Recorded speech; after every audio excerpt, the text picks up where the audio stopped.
PQ.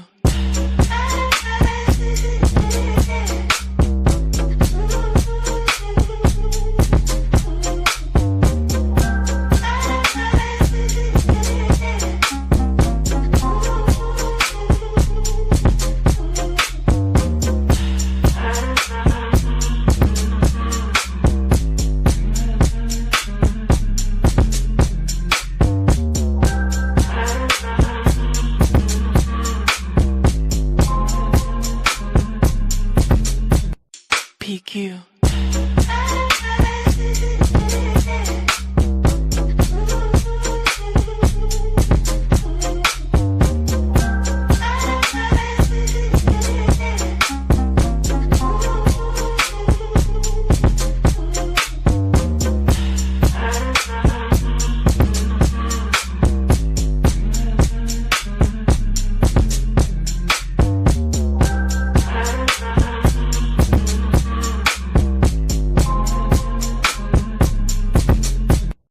PQ.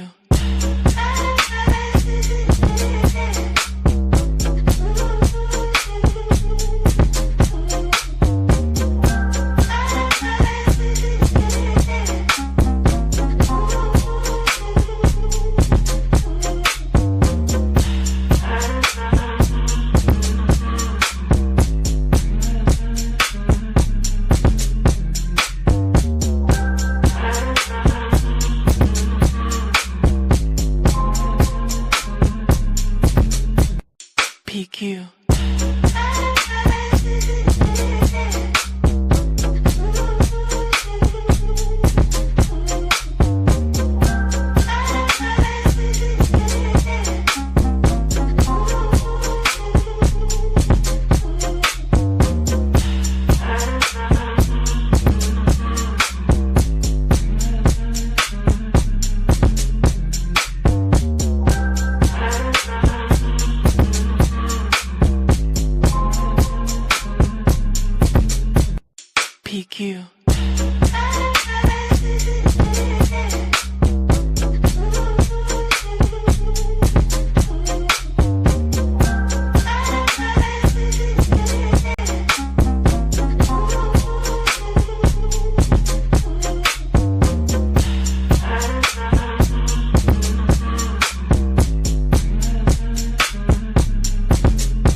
PQ.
Some places are a trap.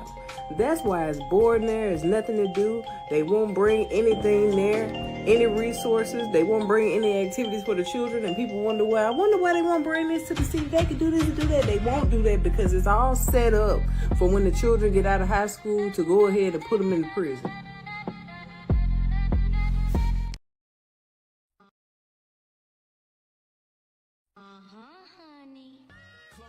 Fancy. You want help? Fine. Let me tell you a story. Once upon a time, a man got fucked. Now, how is that for a story? Because that's the story of black people in America. Shit, you all don't know you black yet. You think you just people. Let me be the first to tell you that you are all black. The moment these Dutch motherfuckers set foot here and decided they white, and you get to be black, and that's the nice name they call you, let me paint a picture of what's waiting for you on the shore.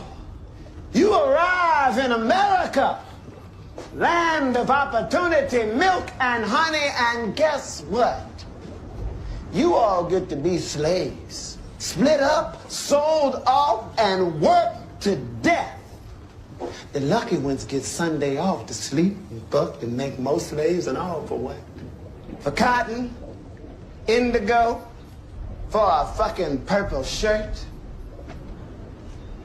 The only good news is the tobacco your grandkids are gonna farm for free is gonna give a shitload of these white motherfuckers cancer. And I ain't even started yet. 100 years later, you're fucked. 100 years after that, fucked. 100 years after you get free, you still getting fucked out of job and shot at by police. You see what I'm saying? This guy gets it. I like him. He's getting angry. Angry is good. Angry gets shit done. Use your tears for Kumbi and Nancy. And here he is telling you, you are staring down the barrel of 300 years of subjugation, racist bullshit, and heart disease. Nancy. I hate Republicans because they white, and so I'm going to vote for these Democrats, and they ain't done nothing for black people. So, first thing I want to say, brought up tax revenue from the feds. Louisiana gets more from the federal government than we send to the federal government in resources. My state actually needs the federal resources in order to meet the needs of the American people. You can ask Jeff Landry yourself, if the feds cut that federal water off, if he can meet the needs of the people of Louisiana, he's going to tell you no. When the SNAP stuff was cut up, the reason Jeff Landry was in such a tizzy is because all of the grocery store owners are reliant on the ability of those SNAP customers so that they can pay their grocery bills as a grocery owner. So Donnie Rouse, who owns Rouse's Grocery Store, he was concerned about whether or not the SNAP benefits got paid too, because if the people who get SNAP benefits can't pay their SNAP benefits, don't get their SNAP benefits, they're not in the grocery store spending their money with Donnie Rouse. Okay, so when the legislators in the Republican legislature here were concerned about that Fed money, they weren't concerned about their poor white working class workers. I'm not done. They weren't concerned about their poor working class white voters. They were concerned about their business owners who were going to not be able to meet their margins. Second part, when you talk about the money, that's our money. When black people start talking about an investment from the government, that is our tax dollars that we have paid to the government. And everybody gets to ask for their tax dollars to come back to their community, but black people. When black people, you just said we want the government to do it. No, I want the government to be true to what it said on paper. If you're going to take care of the damn roads and bridges, take care of the roads and the bridges in my community too. If you're going to take care of the parks, take care of the parks in my community. In my community, around the corner from me is Glen Oaks High School. It flooded in 2016. When it was repaired, they spent $16 million to repair it. When Baton Rouge High was built, they spent $64 million. When the school that my daughter goes to was built, they spent $60 million. When they built the Struma High School in the black neighborhood, they spent $20 million. I asked them, do the curtains here cost less than the curtains that you put on the building on the other side of town, or you just shorten the black kids over here? I want to know why you're giving them $45 million for both of their buildings, and we get 16. You're going to propose 2 new schools, so the curtains up here must be cheaper than the curtains that you build.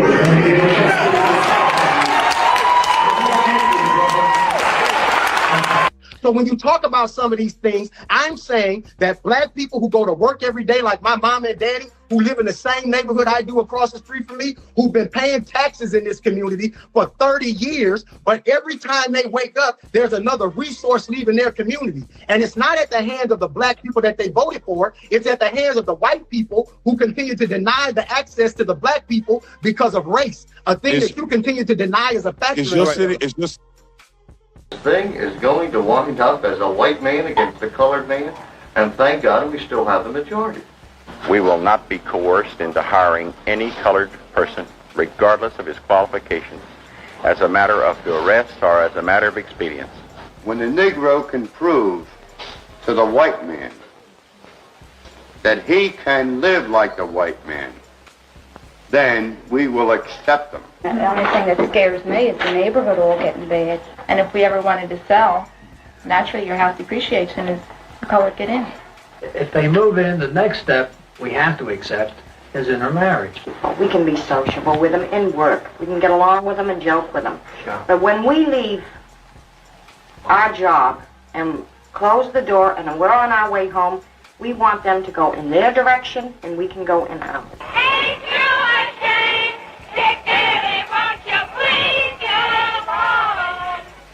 Skaman says he's against open occupancy laws on constitutional grounds, but he frankly admits no Negroes are wanted in South Lawndale.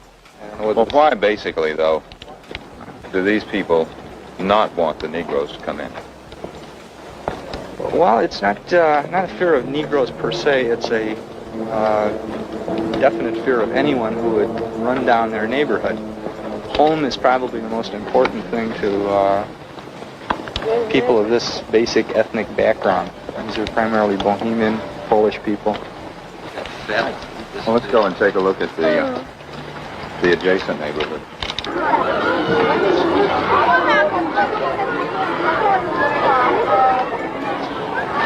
Where you take them in for? What are you doing? This is what our community doesn't want to happen. You take our Chatham section here, which is one of the very finest residential areas in the city, almost exclusively Negro. The property is extremely well maintained, beautifully kept up. It's a very, very desirable community to live in.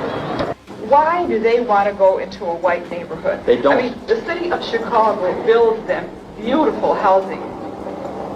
Have you ever been in it? Yeah. No, I haven't been, but before they occupy it, they are beautiful. It's going to come eventually. I'd say in 200 years, we're all going to be of one race. And after all, the white people are a majority, not a minority. This we know. I mean, I wouldn't say whether I was or I am or against or for. Like I say, I'm not against any color that's they have a right to education, but as far as our rights, we should have a right to sell them wherever we want. Would you want to live next door to a Negro? No. I'm trying to figure out off to say what the hell is wrong with looking at yourself as black first before you anything else. Okay, there are ills that happen in this country, and black people took the brunt of a lot of it. We weren't the only ones, but we took the brunt of a lot of it. This country has not always been great to black people. I acknowledge that. Can we understand that? But to act as if we're still living in this perpetual state of racism that has something to do with your everyday life, that we ain't never gonna be able to come together if you believe that, man. If you say you black first, that's crazy. That's like a white man saying, I'm white first. They are. Yeah, but they do they say wrong then. They wrong then. America is white first, man. No, America is not white first. America considered you property. You were that's a long time ago, bro. Sir, let me ask you something. This Are is you where you and I, today? this is where the disconnect comes from for us. When you say they traded black people, if you were traded, would you consider that you were stolen or traded? If it was you, if somebody took you right now and against your will and took you to another country, would you consider that you were traded or would you consider that you were stolen? If somebody enslaved me yes. and sold me to these white people, yes. I would consider that I was traded by my own people. Okay. So where you and I differ is a fundamental history. understanding that There's no fundamental. This is historical fact. We were enslaved in Africa and sold through slave trade around the world. Majority of us went to South America. We did. United States of America that we know today. If you would not consider yourself stolen, that's something wrong with your internal compass. Stolen by who? Whoever stole you. Whoever stole by you black for another and country. white people. By black and white people, I was stolen. But I'm trying to figure out off the state of what the hell is wrong with looking at yourself as black first before you're anything else. Black before you're American. Black before you're anything else. What's wrong with that? Okay, because all black people ain't the same. White man knows he can't trust you. If your own people can't trust you, the white man knows he can't trust you. So your job is a temporary job. We see you, nigga.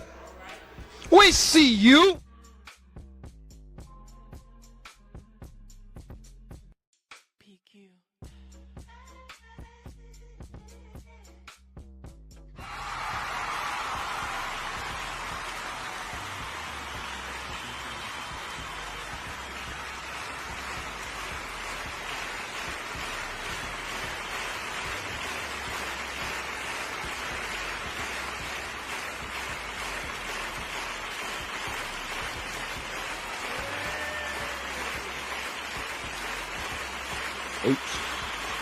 Yerp. What's going on? What's going on, family? You know what time it is? You know what time of the week it is? You know what time of the day it is? As promised, I have brought you guys some pertinent information. Oh, before I go that far. Oh yeah, my IT person, Shamir. Guess what, YSKT? It's like a knock-knock joke where you just gotta wait forever. I don't think she's there. Where's Miss Alita? Where is everybody? Oh, there. Look at that. Look at that. Okay, she's out. At the house, Officer Tatum is a joke. Officer Tatum is absolutely. Can you hear me? Yes. Awesome. I can hear you too. I can hear you too. So we were talking about this right here, right? So let me pull this up for y'all. Oh, snap. There goes our other troublemaker. I'm not a troublemaker. Hey, y'all. What's going on? So back to what this lady was talking about, right? Can y'all see that, or am I tripping? Let me do it like this. Nope, that doesn't help. I gotta zoom in on my phone, so. Hold on. Let me see if I can zoom in.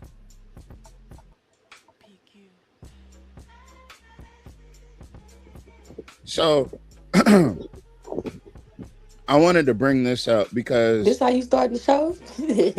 Yeah, because listen, that lady, these people in this clip, hold on, I'm not gonna play the whole thing. Is going to walking up as a white man against the color. People from this clip, they echoed her sentiments. That's why I keep thinking to myself, I'm like, there's no possible way that people can't see racism in today's society unless you're literally just ignoring it. So she's talking about an incident, right? About how some black guy, I'm assuming,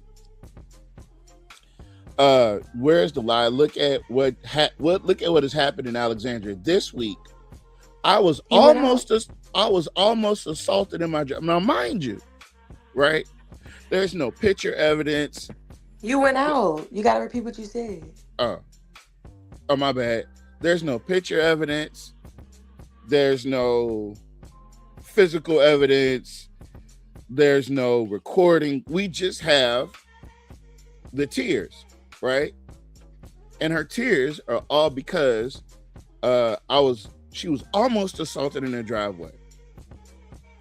She says, I have lived in this house for 20 years and never had a problem. The kids are breaking in the car and a grown man threatened to come into my yard and beat my effing ass. And all I did was ask him not to use such foul language and to please move away from the driveway when he was cursing at my dog. Now, people's driveway is usually connected to a sidewalk.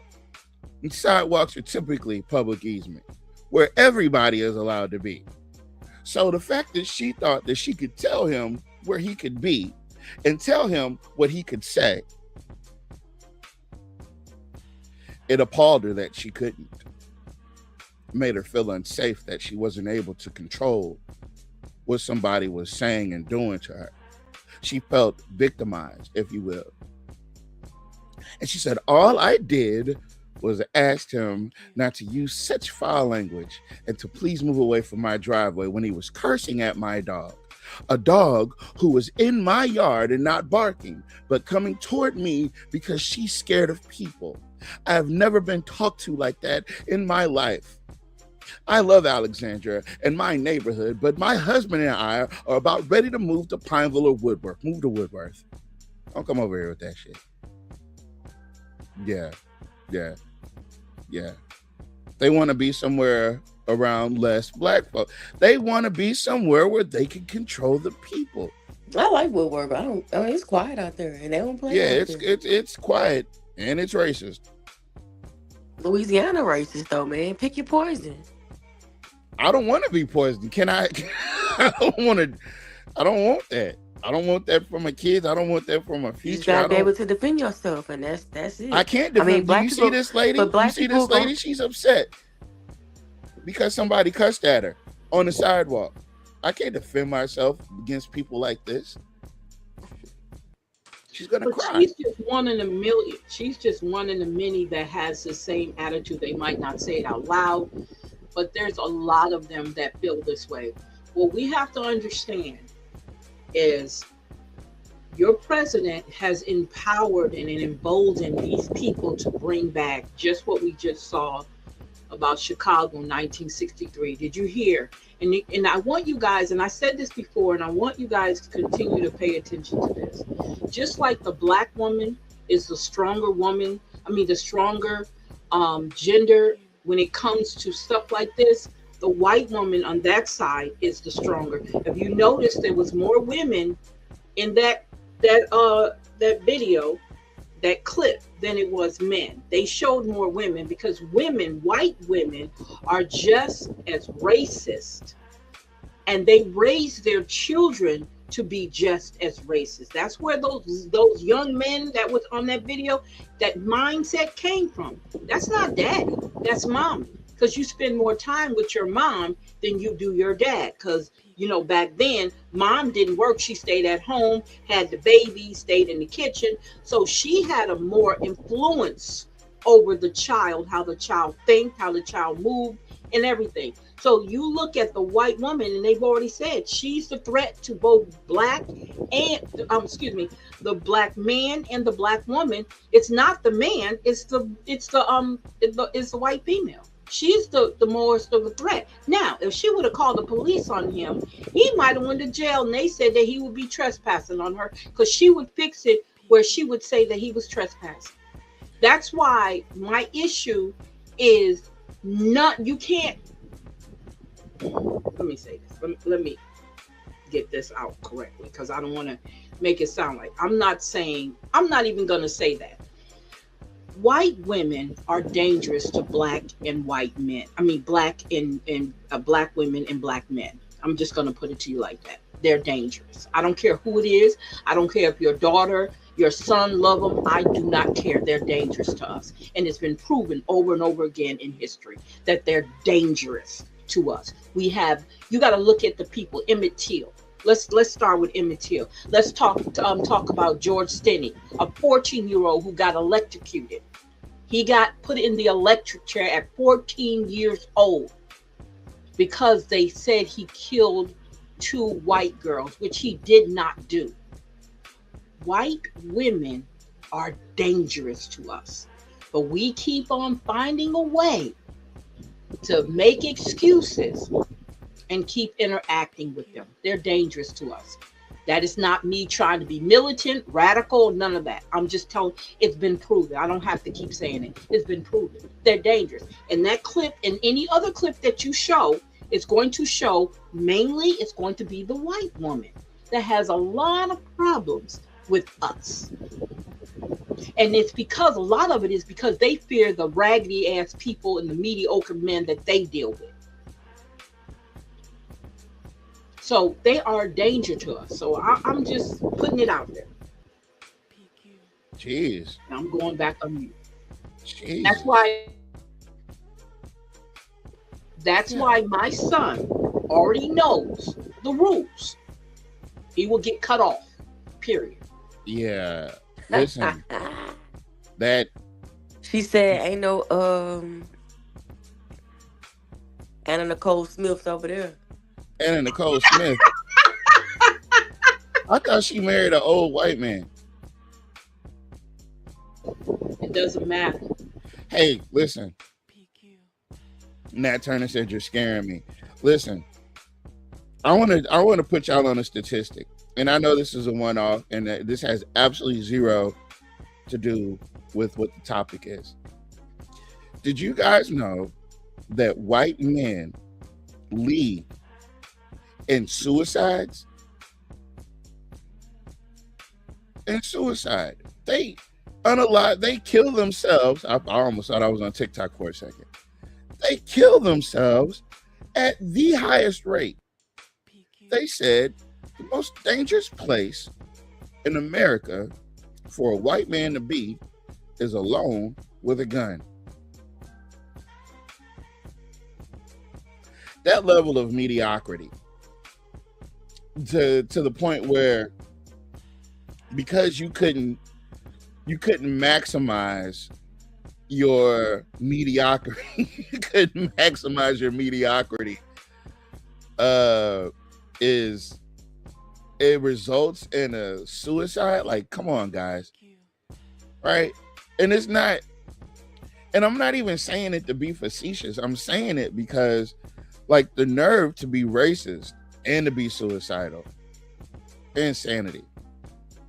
Do you guys hear about these cases? And I have a ton of them in my magic bag, but there's a ton of these cases where people that are judges, that are cops, they get caught up in these child predator things, and before they can go to trial, they take themselves out.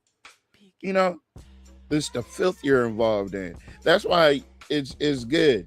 It's good to take an assessment of the people that you keep around you.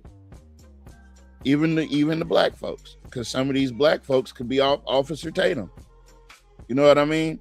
And you know the Officer Tatum types. Reddix is an Officer Tatum type. You know what I mean? These people are just, I don't know. It's just weird. It's just the weirdest damn thing. So I'm gonna move on from that and remove this. And then I'm gonna go and do, what am I gonna do? Oh, I'm gonna add this. Because tonight, as promised, I'm going to go through the laws and the rules of, and the rights of renters in Louisiana. And this hasn't been updated since Jeff Landry was elected governor, right? Because this is his handbook when he was an attorney general. Right? So we're going to go through this slide by slide. There's not a lot of slides. That music in the background, turn it's down. my show. He didn't even let me finish my request. What? I just said turn it down, son.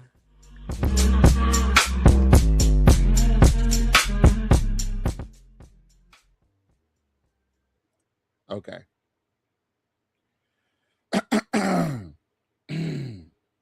Can somebody read for me?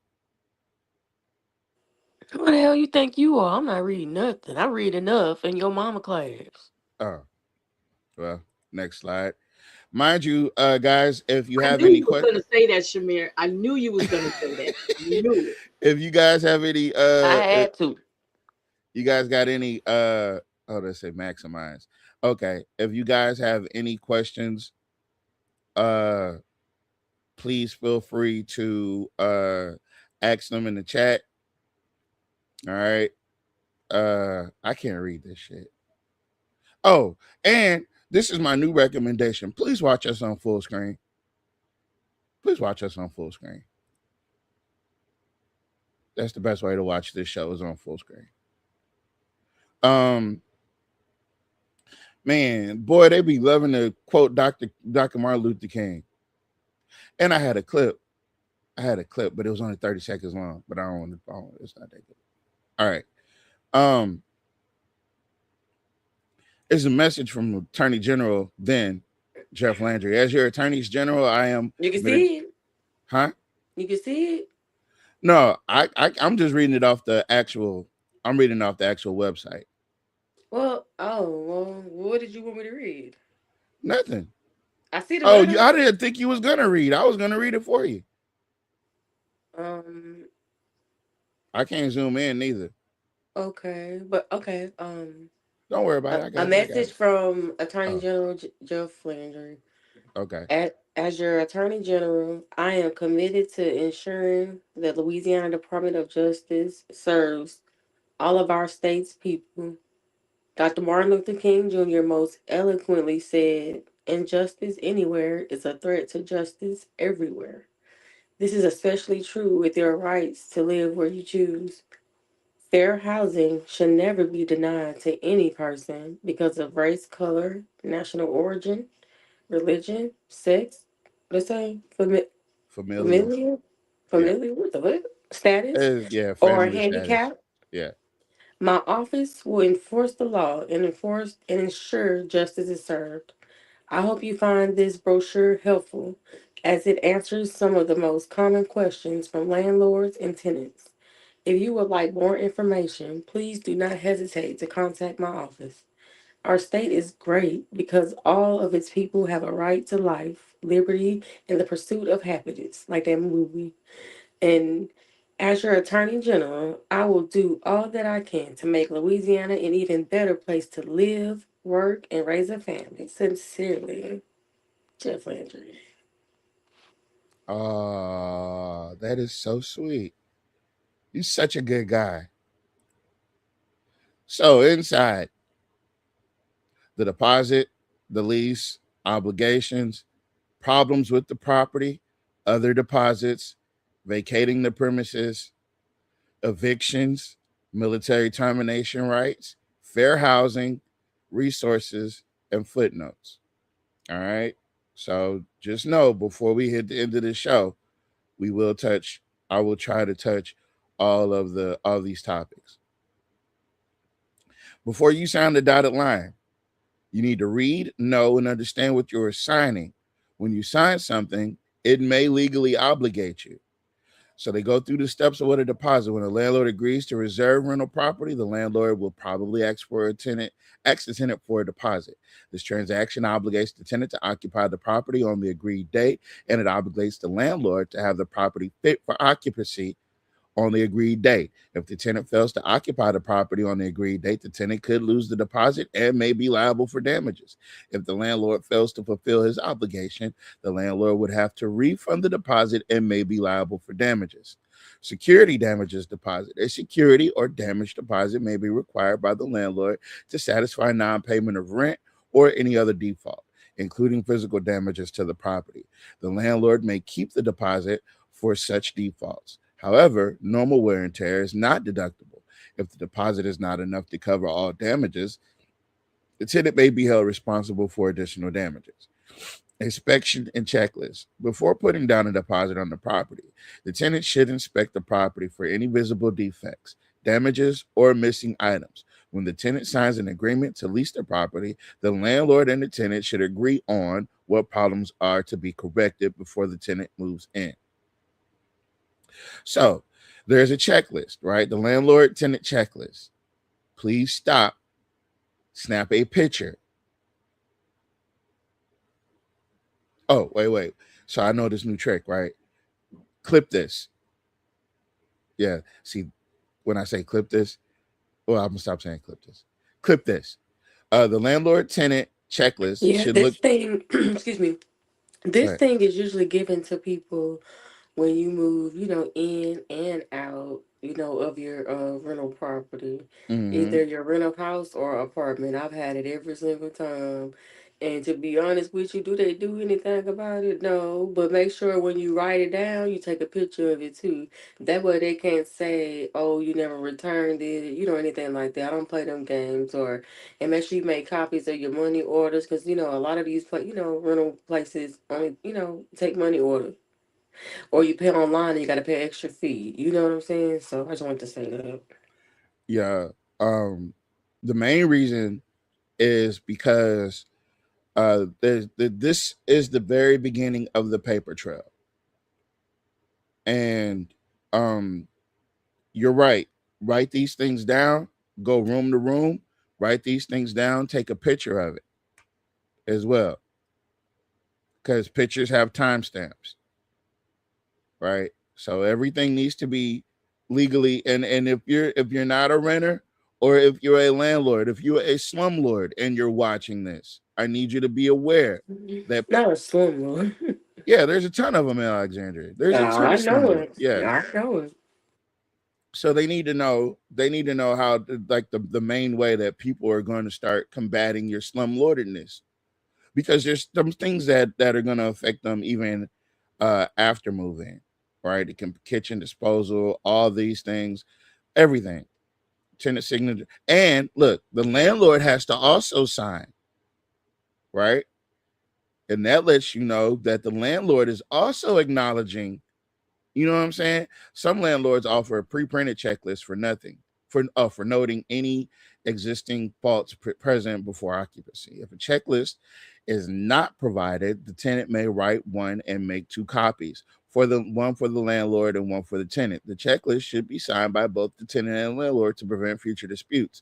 Do not sign the lease or leave a deposit unless there is an agreement in writing that the property will be in the agreed condition on the date of occupancy.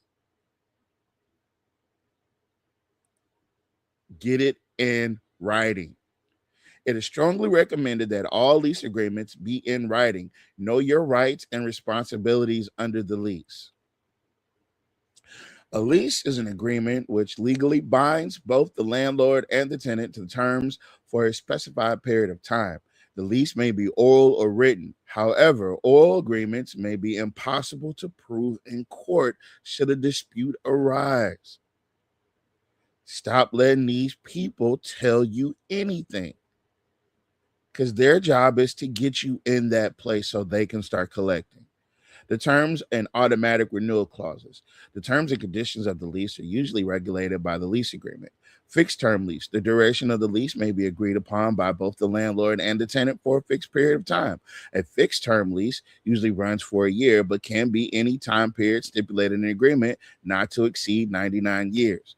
A month-to-month lease. If the duration of the lease is not stated in the agreement, it is presumed by law to be a month-to-month. The tenant or the landlord may terminate or change the terms of the lease within 10 days written notice. With 10 days written notice before the end of the month. Renewal clause. Some leases contain automatic renewal clauses which renew the lease for another term equal to the original term.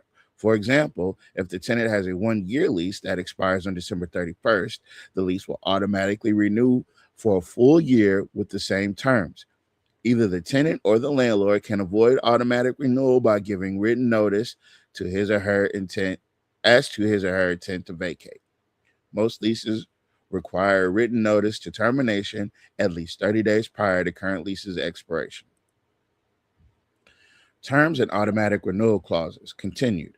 Other leases contain automatic month-to-month renewal clauses. Again, all lease terms will remain the same.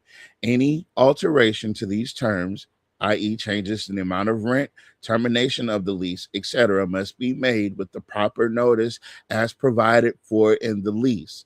Without a renewal clause, if the tenant remains in the apartment for 1 week after the lease expires and there is no renewal clause, then the lease will automatically renew on a month-to-month basis. In this situation, any change to the terms of the lease must be made within 10 days written notice of the prior to the end of the monthly period.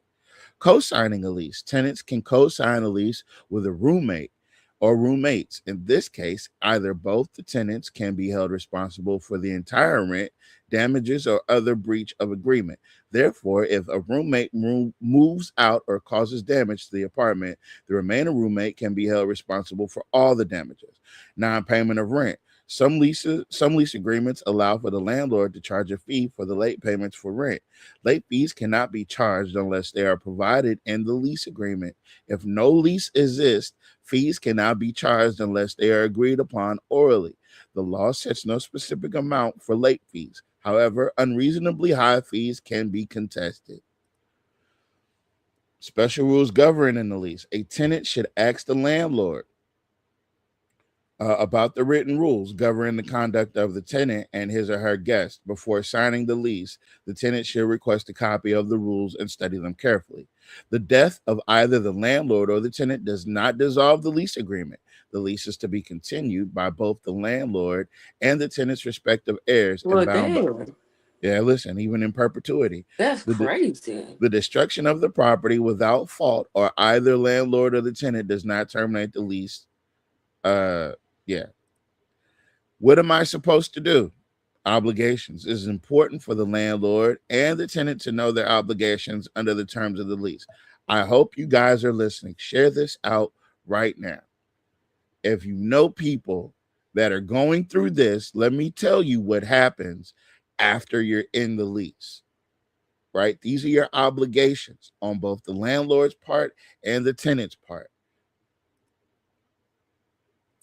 The obligation of the landlord, clip this, to deliver the property to the tenant at the agreed time and in the condition for its leased purpose, to maintain the property in a suitable condition for the purpose for which it was leased, to protect the tenant's right of peaceful possession for the duration of the lease, to refrain from making any alterations to the property, to pay taxes, assessment, and other charges to the property. If the landlord sells the property during the term of the lease, then the new owner may change the lease terms or evict the tenant. In order to prevent this, the lease must be recorded in the parish where the property is located. The tenant may have an action against the landlord for loss sustained as a result of the sale. Do you get that, folks? If they sell the property from underneath you while you're renting to them and you don't have your lease filed in the parish at the courthouse, then you won't have any legal recourse. But if you do have your lease filed at the courthouse, at the parish, or at the city, I think it's at where the landlord sells the property by change the term, recorded in the parish where the property somewhere, I would say with the city. I would say with the city and with the parish at the courthouse, just to have it on document. Because if they sell the property from underneath you and somebody comes in and wants to evict you and you don't have you're up Schitt's Creek without a paddle. Obligations of the tenant to pay the rent in accordance with the lease terms, to return the property in the same condition as it was leased, except for normal wear and tear, to refrain from altering the premises without first obtaining written consent from the landlord, to allow the landlord to make all necessary repairs that cannot be postponed until the end of the lease, to use the property for the purpose for which it was leased. Any misuse by the tenant may cause the lease to be dissolved, to inform the landlord promptly, clip this, to inform the landlord promptly when the property has been damaged or needs repair. The tenant is liable for damages to the property that exceed the normal wear and tear caused by the tenant or the tenant's guest. Problems with the property. Am I responsible? When a fire occurs through the fault of the negligence of the tenant, his or her guest, the tenant will be held responsible for damages or destructions. Of course. Many leases that request for repairs be made in written. Right. Let me start back over. Many leases require that requests for repairs be made in writing. Listen. Many leases require that request for repairs be made in writing. That is key. That is key. With all of the AI data farms and technology, there is something on your phone that will allow you to write and to produce a letter about repairs. I'm giving you a hint about repairs in your home that are no fault of your own. There's an app for that. All right. In the presence, all requests should be made in writing and or in the presence of witnesses. Tenants are strongly advised to keep a record of all maintenance problems, repairs, and failures to repair. The landlord must maintain the property by making all necessary repairs. The tenant is responsible for the damages caused by his fault, the fault of his guest, and those exceeding normal wear and tear. If the repair cannot be postponed until the end of the lease, then the tenant must allow the landlord to make these repairs, even if they are an inconvenience. However, a reduction in rent may be possible. Okay? If the landlord refuses to maintain the property or to make necessary repairs after being notified, the tenant has several options. Clip this. The tenant can file a dispute with the Attorney General, Jeff Landry's Consumer Protection Section at 800-351-4889, or I'm pretty sure that's a dead link. We can check and see. But the Attorney General's office is where you file your complaint. If the structural or hazardous defect, if there is a structural or hazardous defect, like the roof caving in, the tenant can complain to the local building officials. That is the city of Alexandria. Those are the people that give out the permits. Those are the people that do the inspections. If they did an inspection and through no fault of your own, it fails, that is on the landlord or the property owner or the manager. If there is a structural or hazardous defect, the tenant can complain to the local building officials. If a serious problem is ignored, then the tenant may terminate the lease. Terminating the lease requires substantial proof of the landlord's failure to perform his or her obligations. Terminating a lease without sufficient cause will result in serious financial and legal consequences. Therefore, the tenant should seek legal advice before terminating a lease due to improper maintenance. Louisiana law allows tenants to pay for necessary repairs and to deduct. Louisiana law allows for tenants to pay for necessary repairs and to deduct the repair cost from the rent due and or demand immediate reimbursement from the landlord. In order to deduct repair costs, tenants must be able to prove each of the following. The repairs were necessary. The landlord failed to act within a reasonable time after being notified, and the price paid was reasonable. The tenant should keep copies of estimates, letters, receipts, and other documents which support his or her case. Improvements. At the termination of the lease, absent a contrary agreement, improvements, attachments, or additions made by the tenant to the property are dealt with as follows. The tenant may remove his or her improvements if she restores the property to its former condition. If the tenant fails to remove the improvements, then a landlord may pay the tenant for the cost of the improvements or for the enhanced value of the leased thing, whichever is less. The landlord may demand that the tenant remove the improvements within a reasonable time and restore the property to its original condition. If the tenant fails to remove the improvements, the landlord may remove the improvements and restore the property to its former condition at the expense of the tenant, acquire the improvements without any obligation to reimburse the tenant. So if you make improvements on a rental, just know that you got to either take it with you or face the fact that they're going to keep it. The check is in the mail. Tenants should request deposit refunds by certified mail. Return the receipt requested on the last day of tenancy. The tenant should give a forwarding address in this letter and keep a copy of the letter for his or her records. Feel me? The Lessee's Deposit Act. The Lessee's Deposit Act requires that the landlord to return deposits within 1 month after the end of the lease, providing the tenant fulfilled the lease obligations and left a forwarding address. If any part of the deposit is retained, the landlord must send the tenant an itemized list of deductions and any remaining balance within 1 month. If the landlord fails to return the deposit or to send the itemized list within 1 month, the tenant may sue in small claims court to recover the deposit.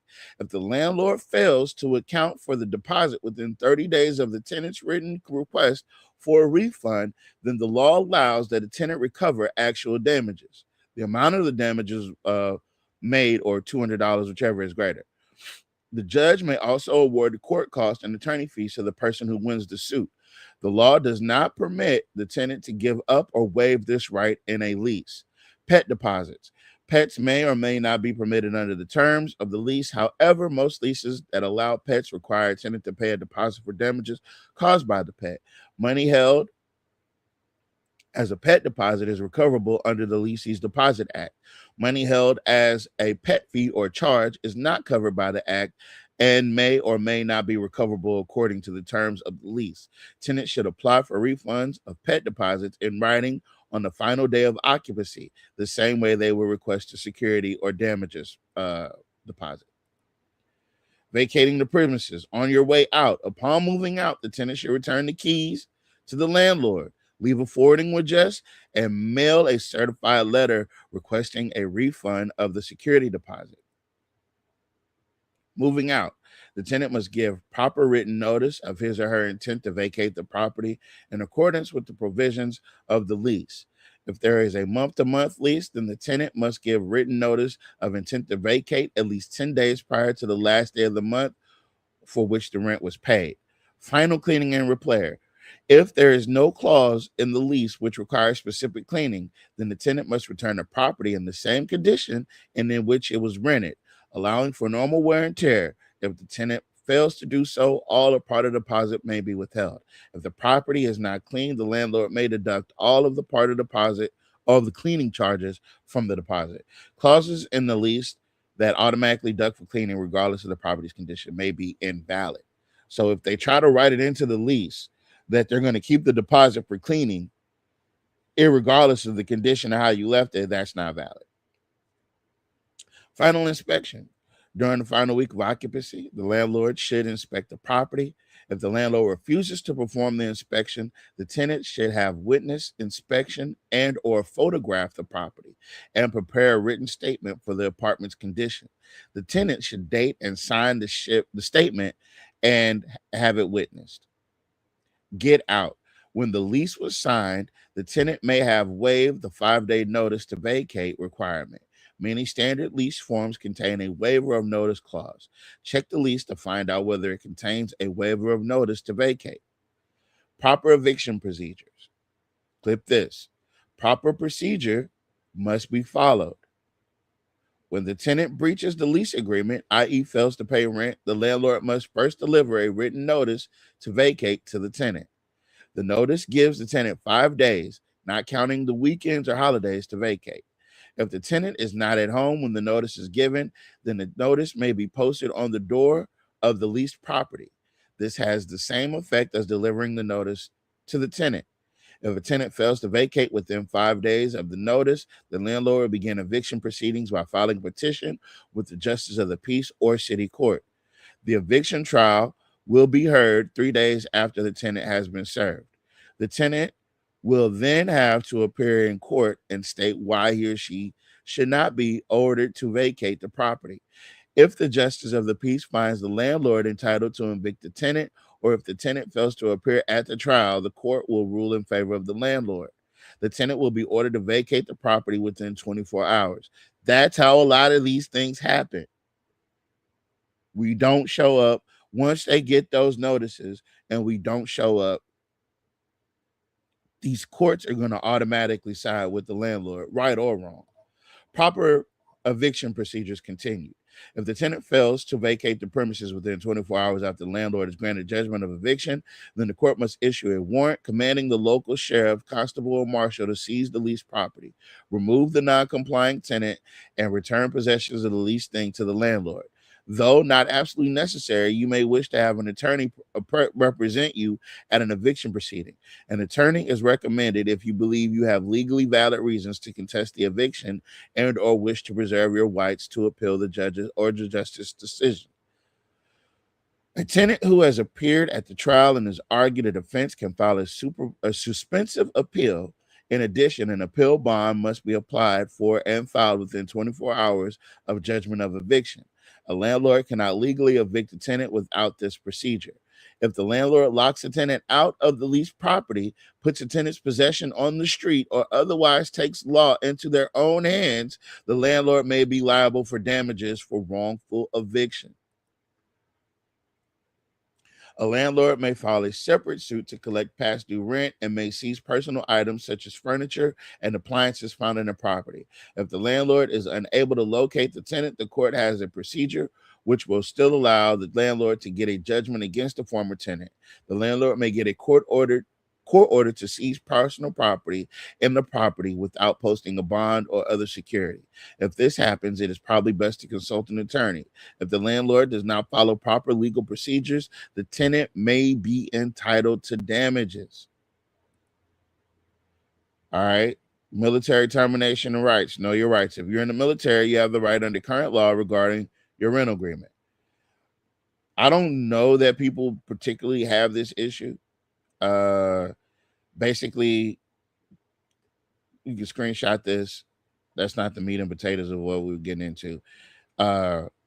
Louisiana law that prohibits discrimination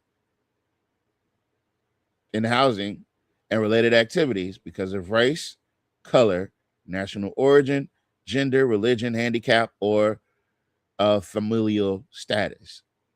Louisiana Equal Housing Opportunity Act 45. The Louisiana Equal Opportunity Act prohibits discrimination in housing and related activities because of a person's race, color, national origin, sex, religion, disability, or familial status. Warning signs of housing discrimination. Clip this. Refusing to rent housing. Falsely denying the availability of housing for inspection or rent. Differing terms, conditions, or privileges for certain people. Intimidating, interfering, or coercing a person to prevent him or her from leasing, renting a home or apartment. Landlord steering tenants to or from certain areas of the complex. All these things are illegal. Fair Housing Hotline, if you feel you have been discriminated against or want more information about equal housing, please, I guess there's a please call Attorney General. But I mean, you're going to get in contact with the Attorney General's office. General Landry's office must remain neutral throughout the investigation and resolution process. The Louisiana Department of Justice can assist landlords with understanding their responsibilities under the law and help tenants recognize and report unfair housing practices.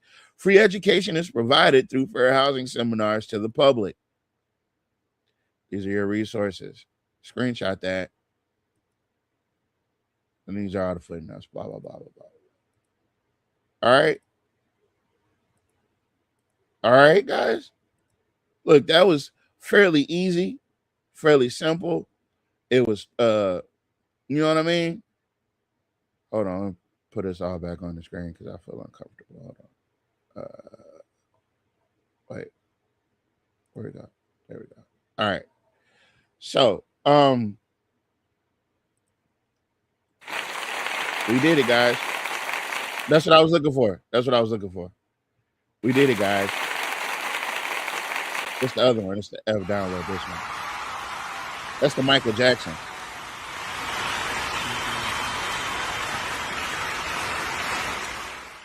That's the old Bobby Womack standing to pause. So that being said, guys, what do we want to talk about, right? I want to talk about some of these real world experiences that I've had. Oh. Can you move from in front of the fan before you complain? Because I don't, Because I have hot flashes, so no. That's literally not my issue. Well, I know it's not.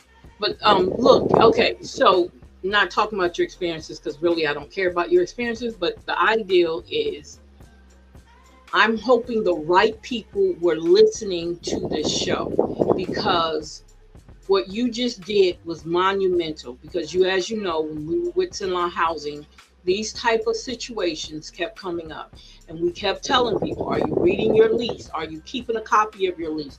Do you have copies of damages? We were constantly telling people this over and over again, because you will lose the fight if you don't have the proper trail of paperwork, emails, whatever it is that your conversation or your discussion with that landlord, you have to keep those type of things handy. You have to have a place where you put your leases and everything. I was talking to somebody, I don't know what I did with my lease.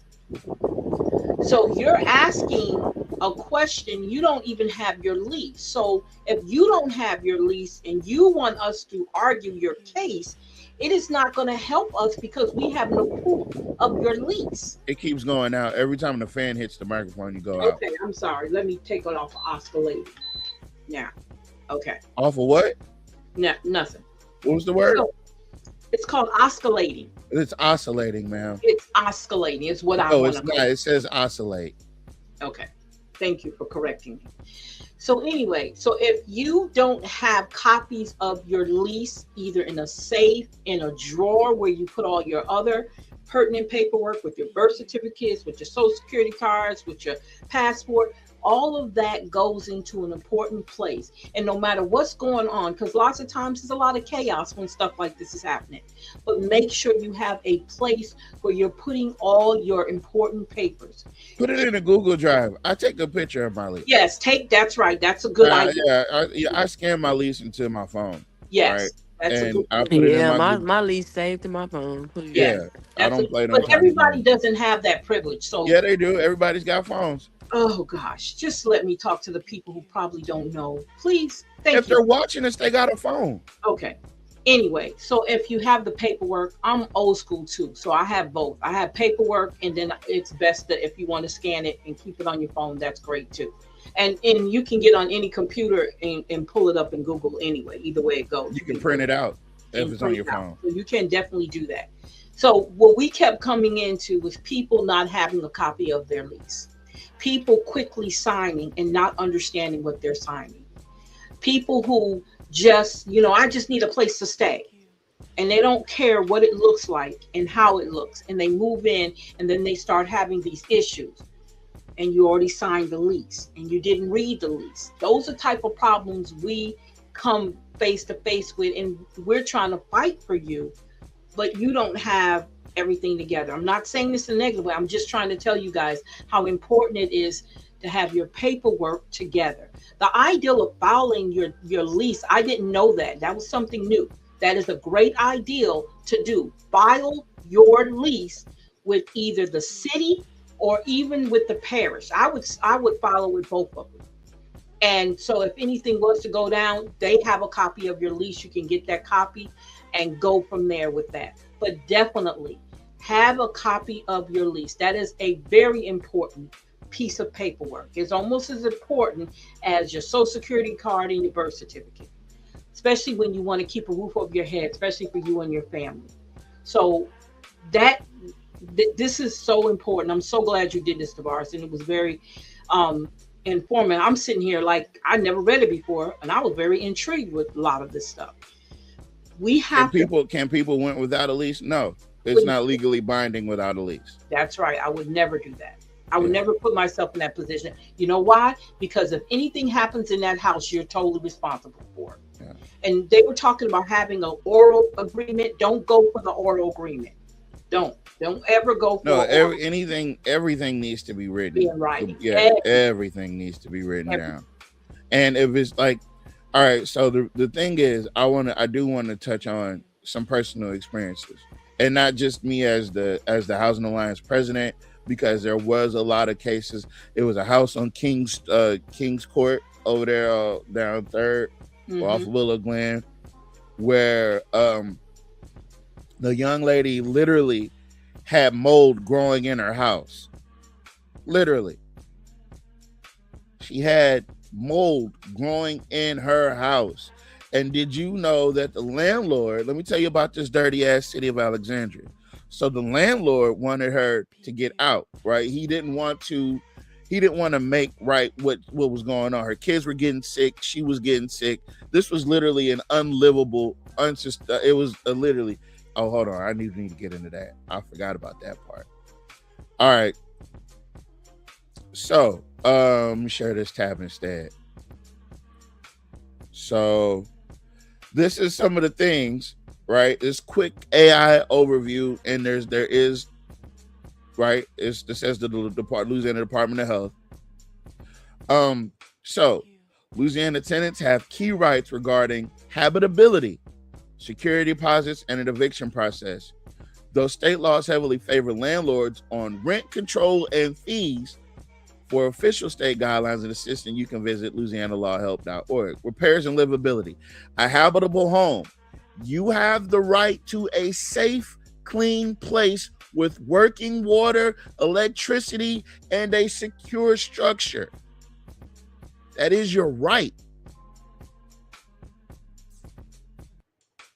And I don't care what kind of bald-headed, bearded landlord you got. I don't care what kind of stringy, fur-haired landlord you got or slumlord you have. These are your rights. And when the place becomes other than habitable, then they are in violation of your rights. Repair and deduct. If your landlord refuses to fix essential problems after a clear warning, you may fix them yourself and deduct the cost from your rent if the price is fair. That means don't go in there with a homeboy that does repairs and charges twice and whatever, trying to get something. Just do it fair. Just do it fair. Louisiana sets no maximum limit on how much a landlord can charge for a security deposit. Landlords must return your deposit within 30 days of the lease ending, along with a written list of any money taken out for damages. But that goes back to the part where on the last day of you habitating that place, you give him a forwarding address. As long as you give him that forwarding address, he has the obligation to return your deposit. Or he also has the obligation to write down what he spent your deposit on. And it has to have receipts. There is no rent control in Louisiana. Landlords can raise rent by any amount unless you sign the lease that says otherwise. So keep that in mind as well. But again, make sure that all your paperwork is in order, because when they go to try to raise your rent, right, they have to make sure that that place is in A1 condition. See, what I noticed is a lot of landlords are retaliatory. And I'll get into some personal stuff, right? So I had the city come, not the city of Alexandria, this is when I lived somewhere else. I had the city come and inspect my dwelling. I noted everything that they noted. I took pictures as they were doing it, right? So me and my landlord, the property managers, we got into a legal dispute, right? By the time we got to eviction court, because that's what they're going to do, they're going to retaliate by trying to either raise your rent or evict you to avoid having to fix the issue or pay you. By the time we got to eviction court, the legal documentation that I had, because they had let the problem go for so long, I literally had these people on the hook for punitive damages on the upside of 60 grand. because there was so much wrong, and it was so much that it was to the degree of how it was health hazard. Mold. I had mold in my air conditioner, so not only was the mold growing in the house, it was being circulated through the house, right? And no matter what letter, no matter what third-party inspector, no matter what I sent to the landlord, right, short of moving out, we were collecting these fees. And where I was at, check this out, where I was at, if they said that they were coming to test the fire alarms, right, for instance, and they never come and test the fire alarms, they notify you, but they never show up, you're entitled to damages for that. You're entitled up to that entire month's rent for the time period that they said. Listen, there's some stuff in these renters books and these rights that you have that you don't know you have. And if you flex that legal muscle, and this ain't nothing that you need to have $1,000 an hour lawyer for. These are things that you should know anyway. These are your renter's rights. These are your rights as a renter. You need to know these things. So as long as you know them, everybody should know these things. Landlords cannot legally lock you out, shut off your utilities, or throw your things out without going through the formal court eviction process, which is what I experienced on King's Court with that dirty son of a bitch of a landlord. He had the city of Alexandria come out there and cut the lady's utilities off from the pole. Not that she was behind on her bill, not anything else. They came and cut her lights off because he wanted her out, because he did not want to pay and want to. I have the files. I'm not going to put them out there because that's that lady. She called me in confidence. And yeah, but I was there. I physically was there as a part of my job with the Sinlaw Housing Alliance as the president. When people were getting evicted illegally, or when things were happening and they were not getting the responses that they needed to get from the landlords, I showed up. I showed up with a camera. I showed up with an audio recorder. I showed up. And I informed the landlord of what her rights were, just in case the landlord didn't know. And a lot of times, you got to back down. They got to back down. Because once they start violating the law, you're like, so you guys, they talk about pain and suffering, right? Pain and suffering can be calculated in a number of ways. Loss of sleep, health, whatever. Your food gets spoiled. If your refrigerator is broken and you tell the landlord, and your rental unit came with a refrigerator, and your refrigerator is broken, and you tell your landlord that your refrigerator is broken, he does nothing about it, and all of your food goes bad, they have to reimburse you for all of the food that was lost. They got to reimburse you for a number of things, including the money that you had to spend to replace the food that was lost. Like, man, let me tell you something. Knowing your renter's rights is something else. I'm talking about I had them people over a barrel. 60 grand. 60 grand, and we'd only been going back and forth a couple months. By the time it was all said and done, right, they wanted me on the hook for $8,000 in back rent. When we walked out of their courtroom, because I got into it with their lawyers, it got so bad that the judge was like, why don't y'all go out in the hallway and y'all discuss that? Mind you, we were the first case and we were the last case.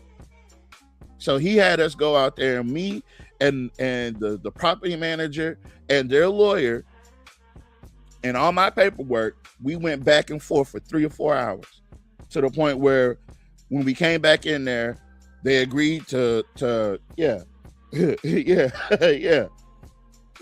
just like that. But you got to know your rights. You got to know. Let me read some of these comments real quick. Got to know your rights. Okay, blah, blah, blah. Okay, I know someone who did that. I don't know what happened to the lady. Yeah, never do nothing without no paperwork. All right. Who else in Alexandria is telling folks this in Alexandria? I don't know. I know that it's just you're right. Some of these houses are not worth the rent landlords are charging. That's why you go in through there with an inspector. Now, once you sign that lease, you're agreeing to whatever the terms of the lease is. And that doesn't mean that, I mean, if you go through there, right, and that property is not worth what they're charging, you have two options. You can be like, hey, look, you know what I'm saying? X, Y, and Z, just like when you buy a used car and them people come out the gate with, I want $15,000 for this. This is a 2001 Crown Vic. Come on, bro. This is the base model. This don't even got leather seats. Come on. Another thing also, I'm sorry to interrupt. Go ahead. On my mind. Another thing that you would do if it was your property and you were renting it out, you should sit down with your tenant and go through the lease with them, sentence by sentence. I learned to do that because then they can understand, and if they have any questions and if they want to back out, they can do that. You give them that opportunity to do that as a landlord. That's what a good landlord would do. He would sit down, or she would sit down with them and go through the lease so that they understand fully what they're signing. Because a lot of times, you guys, I say this because as you heard him, Tabar, say, lots of times people just so in a hurry to get someplace to lay their heads, and they will sign a lease, and then you get all this list of problems that they've had since they've been in that house, and they've already signed the lease, and you're letting the landlord have the upper hand when you do that. So take your time. If he can't sit down with you, do not sign that lease until whatever questions that you have for him, he answers them fully. And if he can do it in writing, record what he's saying. Because if you don't, and you don't understand that, and you read, and you don't read it, and you sign it, you are on the hook for whatever it is. And the only thing he's going to tell you, because he doesn't care about your education level, he wants to know if you're going to be able to pay that rent every month. That's all he cares about. He's not caring about you at all. So we have to get that out of our heads that they care. It's business. Just like when you go to the store and buy something, the clerk behind the counter don't care about your situation. The store owner don't care about your situation. It's the same thing with landlords. I would sit down and go through the whole lease with a potential tenant before I even encourage them or even help them sign the lease. I would do that. That's you doing your part. So there won't be no misunderstanding. So it's very important that you ask questions. Don't just sign. If it's something on that lease you don't understand, ask. No question is a stupid question. Okay? Ask the question. Get a clear understanding of what your obligation to them when you sign that lease. Yeah, I think also so this is the landlord-tenant law for Louisiana.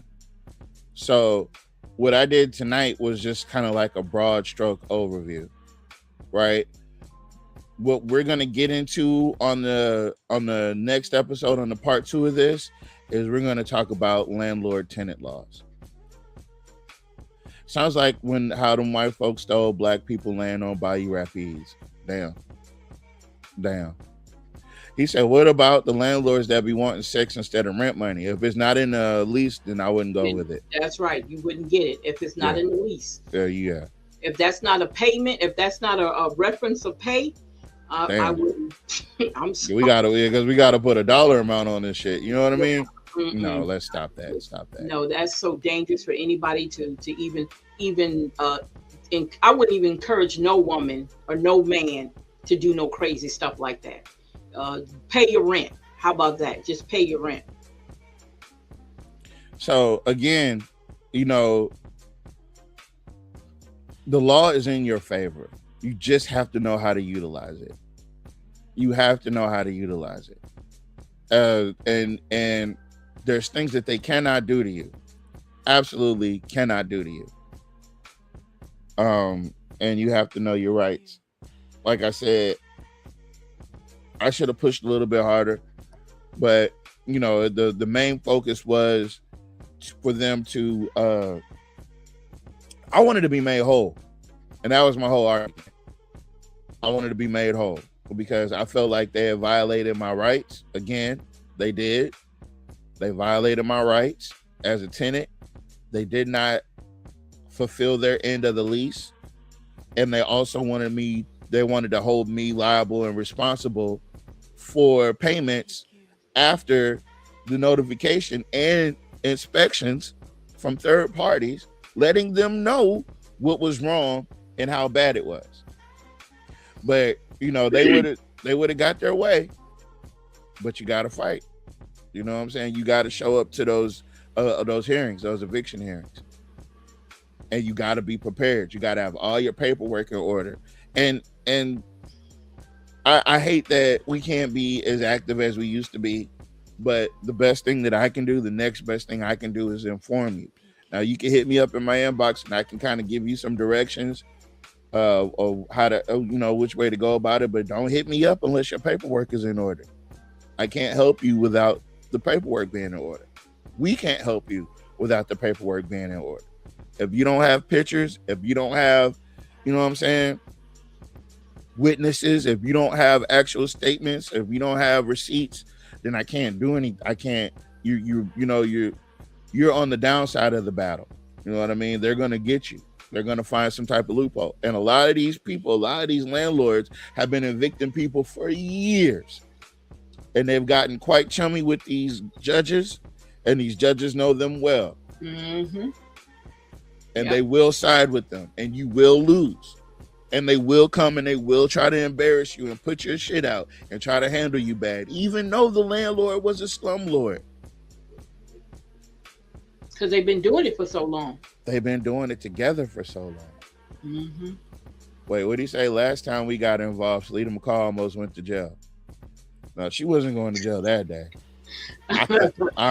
Man, it was going to be me. It was going to be me. My homeboy pulled up. He had just bought that Benz truck. And I looked presidential as hell. I came out there, he pulled up and slid into that parking lot of Bethel Apartments, and I hopped out the back seat, and Mama was over there arguing with the people. They had the police everywhere. It was like 3 or 4 cops, and I'm on 10. As soon as I get out, like, how the fuck is y'all gonna try to handle her bad when all she doing is, well, she's not allowed on the premise. You can't tell somebody who they can bring in, not bring in their house. The fuck. And so yeah, it just went on from there. But remember, they even wrote a letter to their tenants. They sent a letter out to their tenants that they were not allowed to have any communication with us. And if they did, they was going to start eviction paperwork on them. They threatened them. They threatened the tenant that talked to us. Man, what do you know, folks? What do you know? Guess what I found? Cause see, I think y'all be thinking that we be just capping and shit. We don't be capping, y'all. This we be real life with this shit. We be real life with this shit. Hold on. So all I had to do was Facebook, Google the Cenla Housing Alliance, and we still have the pages up, and we haven't posted there in quite some time. But Nat, of course, back in 2021, he said the Cenla Housing Alliance talked to some folks at Bethel Apartments about the problems they were having in the apartments, and a letter was written later that day. It seems like to me, it means keep your damn mouth shut about what's going on in this apartment complex. This was somebody that sent Mom a message. I talked to you yesterday. Thank you so much for stepping up for us. We really appreciate it. This morning, she had the nerves to send us this paper, but it's okay. God sits high and looks low. It says, dear residents, the organization known as Cenla Housing Alliance is banned from the property as of Thursday, July 22nd, 2021. The named organization above is not affiliated with Bethel Apartments or HUD. You do not have to speak with any of the members or give out any personal information. If any resident comes into contact with the organization or persons affiliated with the Cenla Housing Alliance, you can deny them entry, notify the office, or call the Alexandria Police Department. If the person or persons are found inside of your unit, you will be subject to lease violations and or further consequences. If there are any comments or concerns, please feel free to call the office. As always, thanks to management. Where's Bethel Apartments now? It took some time, but where they at now? They closed. Where they at now? Where's the management team for Bethel Apartments at now? I don't know.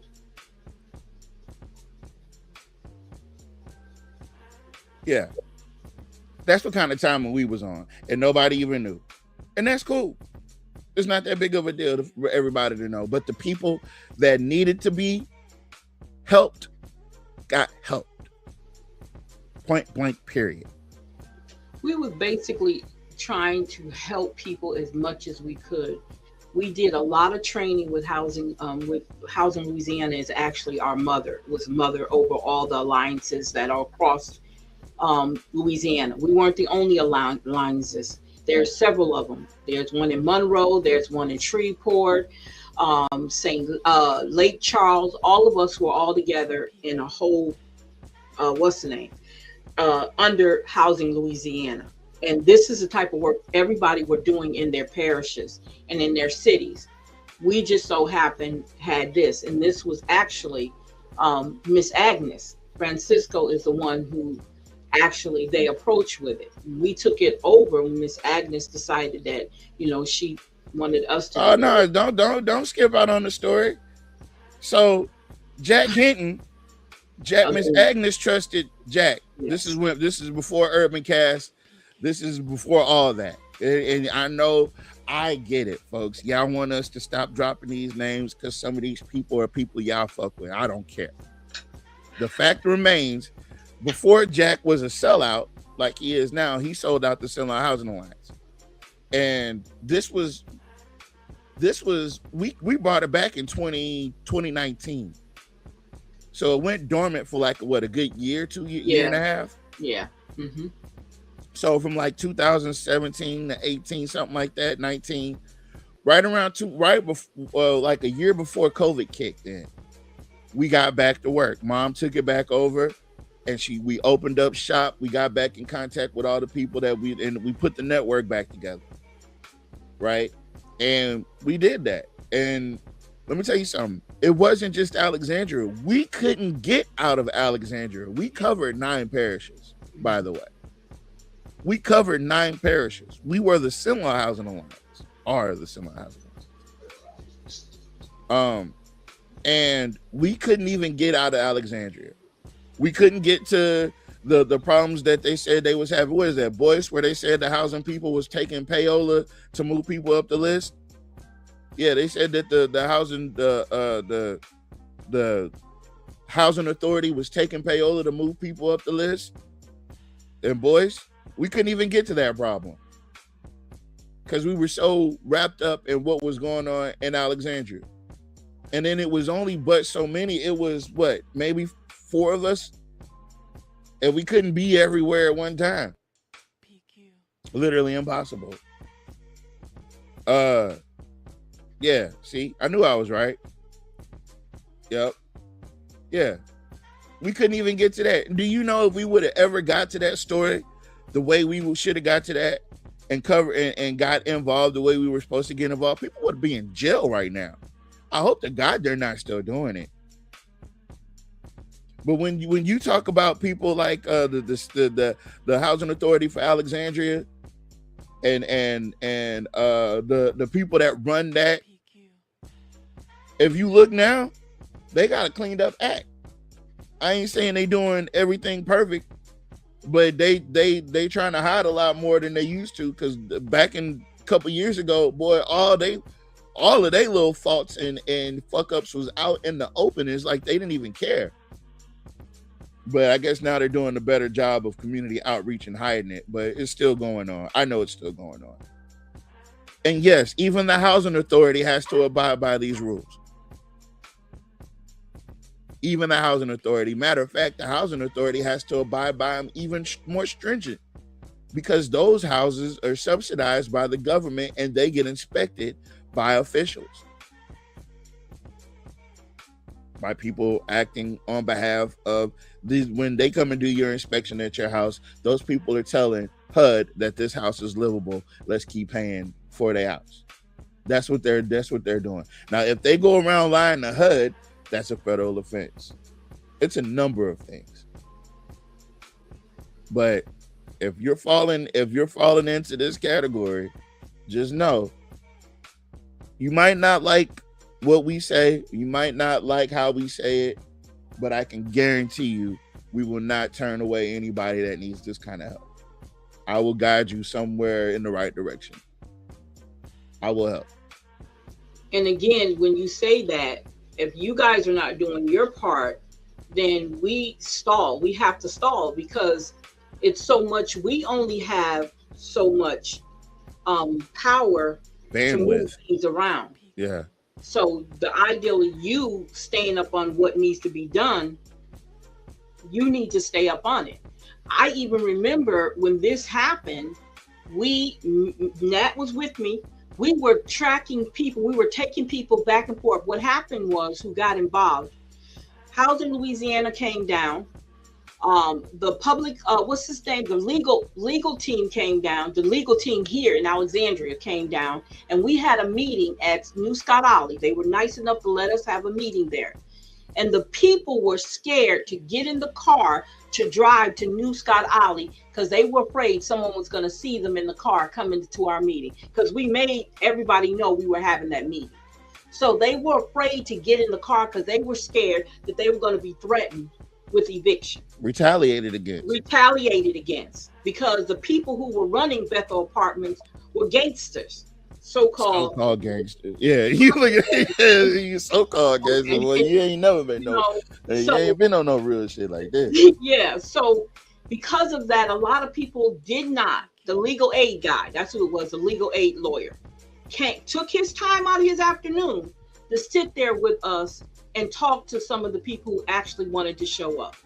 A lot of people did not want to see, because it's still light out. So they didn't want to see them getting in the cars to be driven down there. Right? Remember that, Mr. Turner?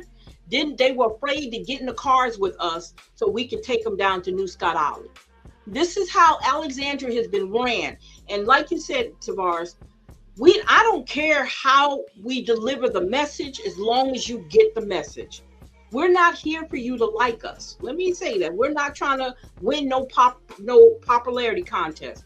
We were here to do work. We saw what our Black people needed, and we stepped up and did it. Nobody else was doing that.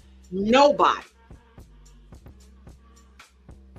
We were the ones who were doing that. And I'm not saying that to brag. I'm saying it because we were passionate about what we wanted to see done correctly. I didn't understand how the depth of the scope of how big it would, like the problems that the problems that we were running into.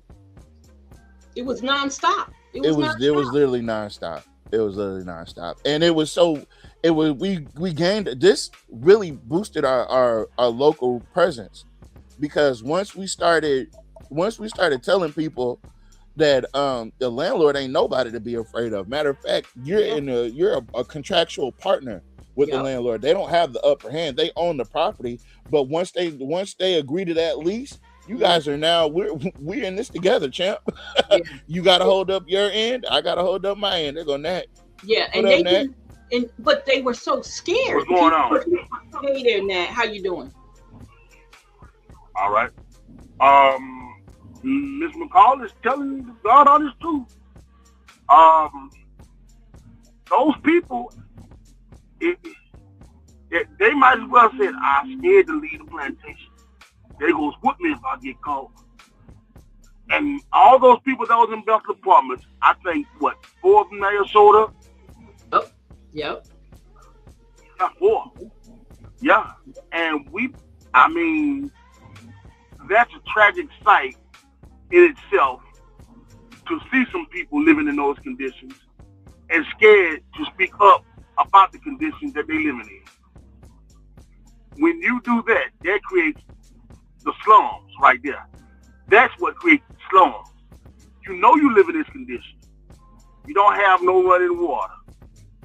got mold in your house. You can see downstairs from upstairs. All you got to do is look down in the hole in your living room floor.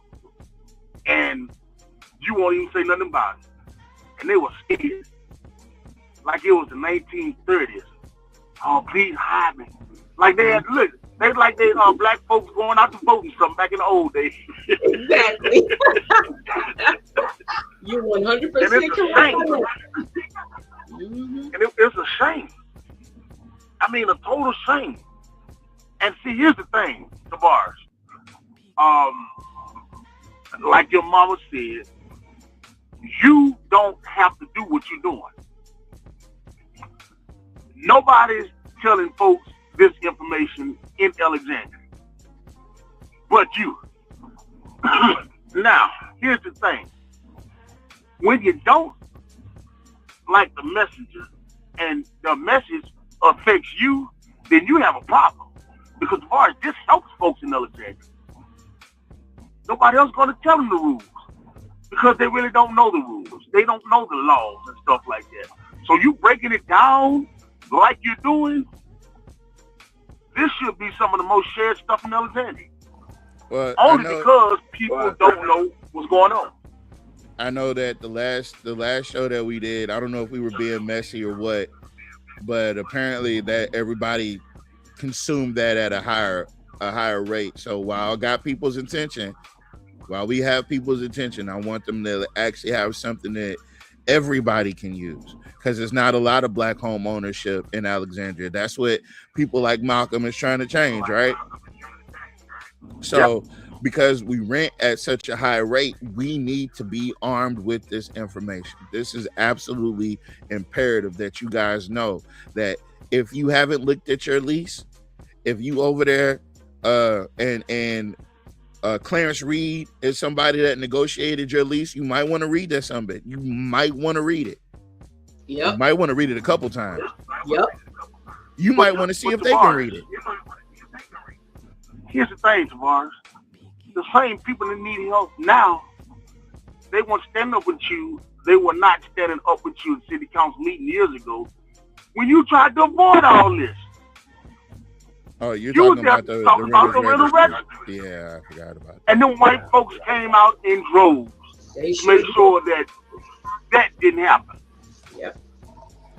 Them white folks came out in droves to make sure what Tavares was trying to push for did not happen. Because they said, if you do the rental registry, we're going to raise the rent. And we had somebody on the inside in a real estate meeting that got that information straight from the horse's mouth. They recorded it. And they said that they would go, if we started a renter's registry, they were going to go up on the rent.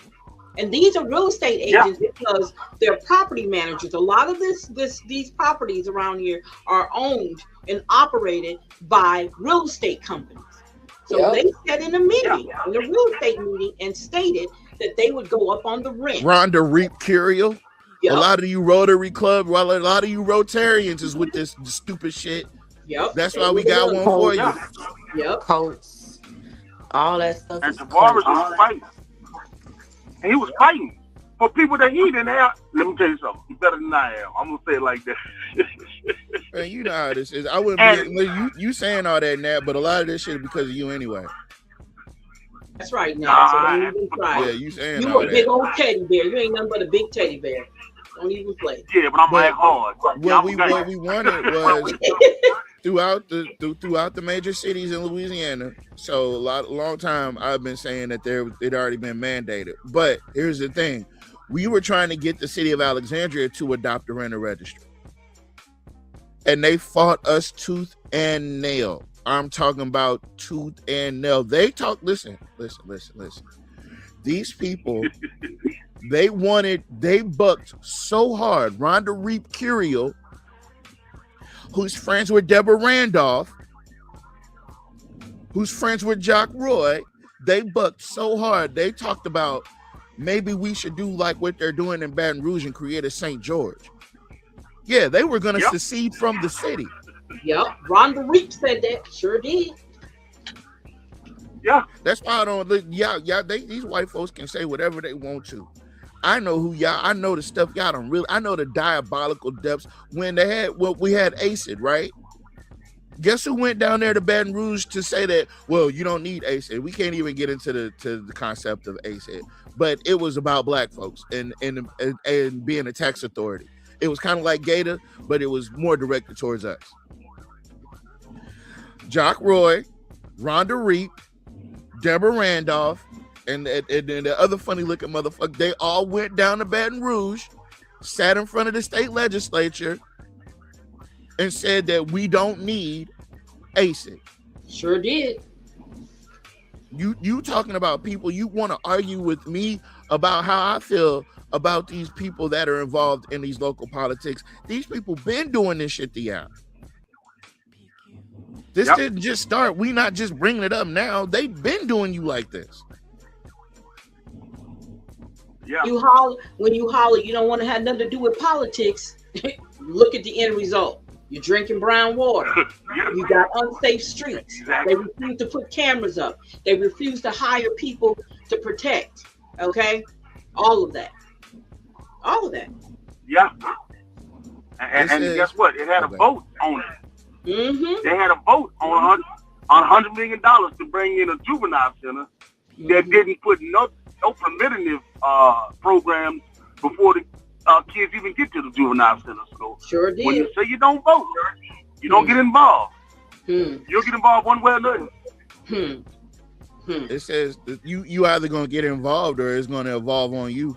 That's right. City of Shreveport rental registration program, property program. In December 22, the City of Shreveport implemented a rental registry property program. Pursuant to Ordinance 195 of 2022, no individual, corporation, business trust, estate, trust, partnership, or association may rent or offer to rent to individuals or household any rental dwelling unit until the residential rental property has been registered and a certificate of registration has been issued by the office of the MPC. Residential rental properties include any single family, two-family, triplex, fourplex, manufactured home, townhome, condominium, and or apartments being offered to rent. You are not allowed to rent that property unless it is on the registry. Yeah, that's holding people accountable. They got the same thing in New Orleans. They got it in Baton Rouge too. They have it in, yes, they sure do. But the state of Alexandria say this is our state. We run it how we want to run it. We got our own utilities. We don't need no utilities. So what everybody else doing it? That's New Orleans. You know what I got told? That's New Orleans. That's New Orleans. That ain't got nothing to do with Alexandria. Damn. Boy, you bringing up some memories right there. So, like he talking about New Orleans, right? This is Orleans Parish. Landlords must register rental properties and obtain a certificate of compliance under the Healthy Homes Program. To me and Mr. Porter, let me tell you something. Me and Mr. Porter had worked out a whole entire holistic program for the entire city. That's when he was still the council person. And we did a live about it. And man, they had to take out my other accounts. They had to, because some of those lives that we were doing were so informative. They were just like, it was like a blank slate. It was a chalkboard. And we had pinpointed the ideas of what we wanted, but we had also wrote out a route to how to get there. I had a program where I was setting up where we could use these public parks as training facilities for people to get informed on things. We'll meet up at the park at this certain day, at this appointed time, and we would do it regularly, and we would inform the people on different random things, whether it was parish-wide or citywide or statewide. Holistic things that got the community involved. But again, you know, they wonder why they send people like Shakola and Clarence Reed after good people, and why you always see them defending fuck shit. Excuse my language. That's because that's the shit they own. That's what the fuck they're there to purport and promote the silliness and the foolishness, and to not be accountable for shit once the shit hits the fan. because had like Mama always say, it only take you one time to cross me. It's on for life after that. I promise you. But again, you know, everybody not like that. A lot of the people, you know, that's my cousin, that's my baby daddy, uncle, brother, cousin, sister, son. You know, they on that shit, and I don't be with that shit. I don't give a fuck who you is. You crossed me, you did me dirty. You did my people dirty. Well, I got a project I'm working on about the stolen land of Bayou Rapides. So that's why I'm kind of mute now. Well, listen, if you need help with that, sir, you know what to do. Oh, yeah. I just got to make sure all the ducks in a row before I bring it to the table. Okay. Exactly. Yeah, you know what I'm saying? You got to make sure all the ducks in a row before I bring it to the table. That's But, yes, ma'am. You know, and that's why, Tavares, they got to make sure people like you are quiet. They got to make sure they tell black folks to try to, you know, incriminate us on stuff because the stuff that we speak is the truth. We're not going to speak no gossip. We're going to make sure it's truth before we speak. And they know it's true, so they'll get other black folks to say, hey, don't believe what he's saying. You know, he's trying to mislead the people. Well, I'm misleading the people when I don't have no dog in the fight. You don't have no dog in the fight in Alexandria, Tavares, so Mr. Leader don't. I don't. So what would we gain by teaching you right? Mr. Porter was trying to lead and do stuff the right way, and there was Negroes that said get him out of office. Yep, sure was. There was Negroes that said get him out of office. When he said we don't need to spend $15 million on Johnny Downs because we have other projects need to be done in the city. We have drainage issues. We have open ditches. Negroes said he needs to get out of office. Well, wait a minute. He's trying to help. And they were influential Negroes, so people followed them. Mm-hmm. And now they saying stuff like, well, I hope Mr. Porter run. No. You see, so, you know, they forgot what they had because they were influenced by people that were paid to make sure that he didn't do right. You know what I'm saying? Mm-hmm.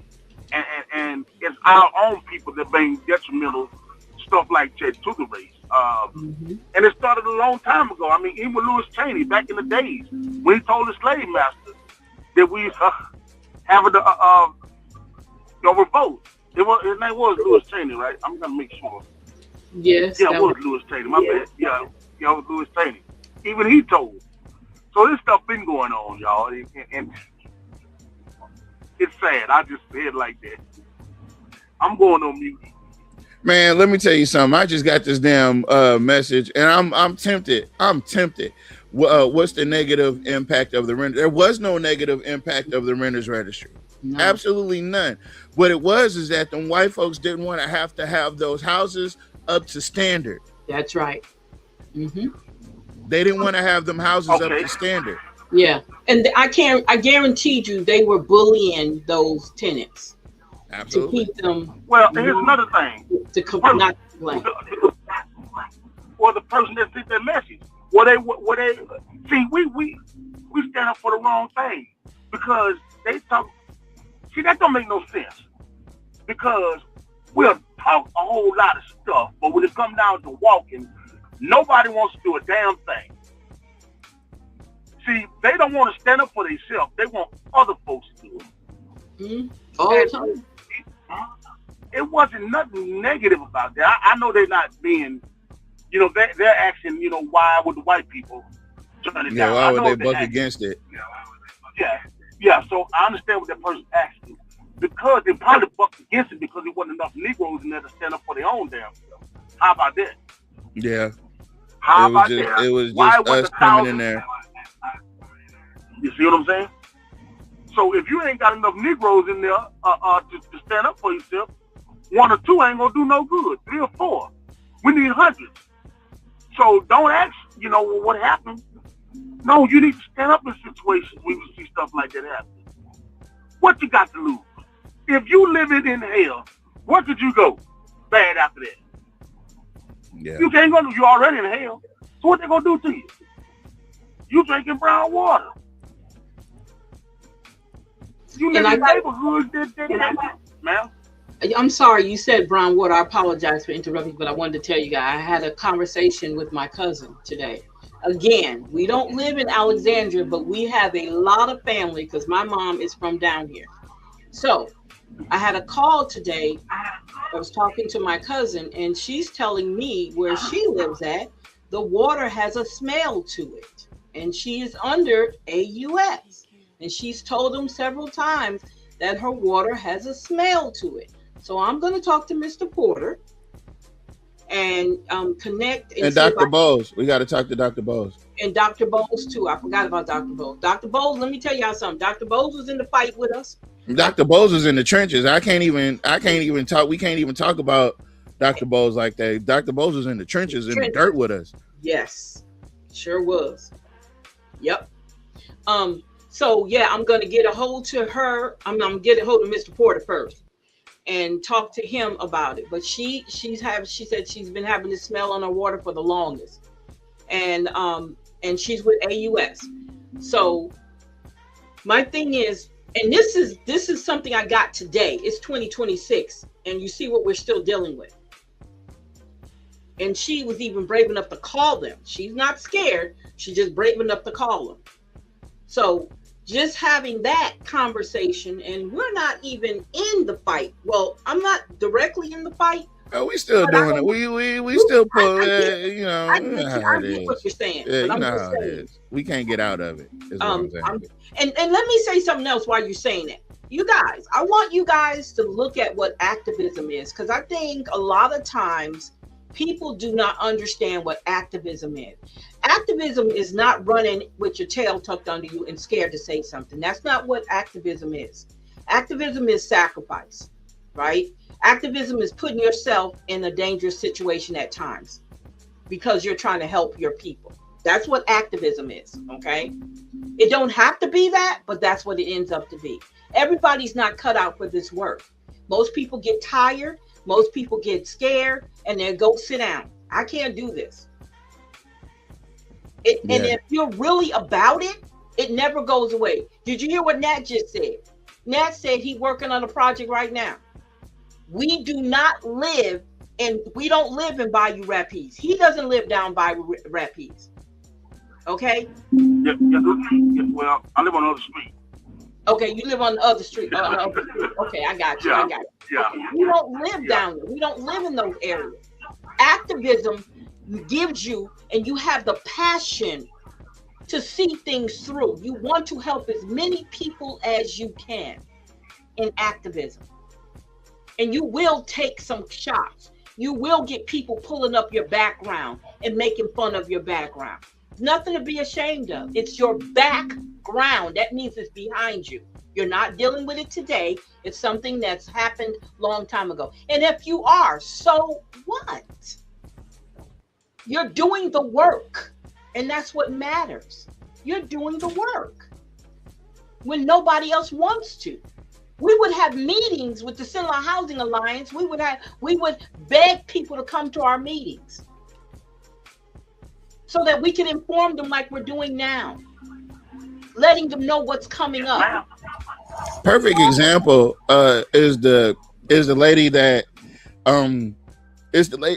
just to switch to the Nolan Wells case, the lady that cleaned up the audio and separated the background noise and all this other stuff.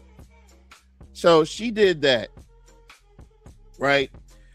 And this lady named Sarah Fields, all right, I'm not gonna despair.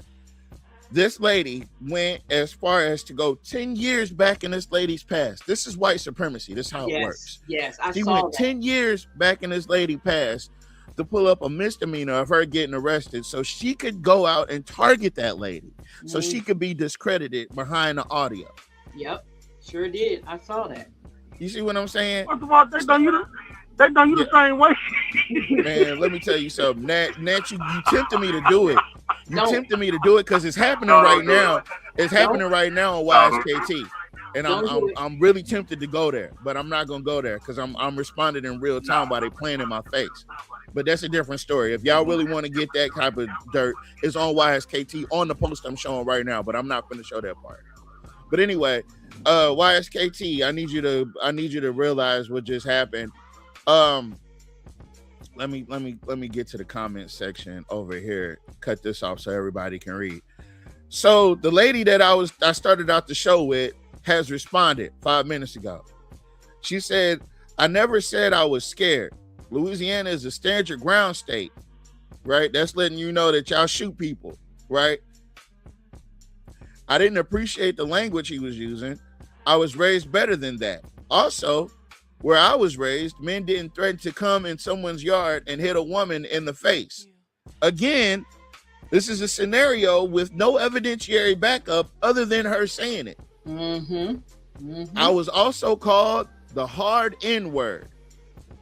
This is a word I don't even use. Things have just changed so much in this world. People aren't kind anymore. He could have been nicer about the whole situation. You could have mind your business and took Let me show you the lady that's complaining. You know who this looks like? This looks like Miss Salter. This looks like my fucking second grade teacher. Yeah, Tavares, it might be. It is. From Pineville Elementary. Let me look down here.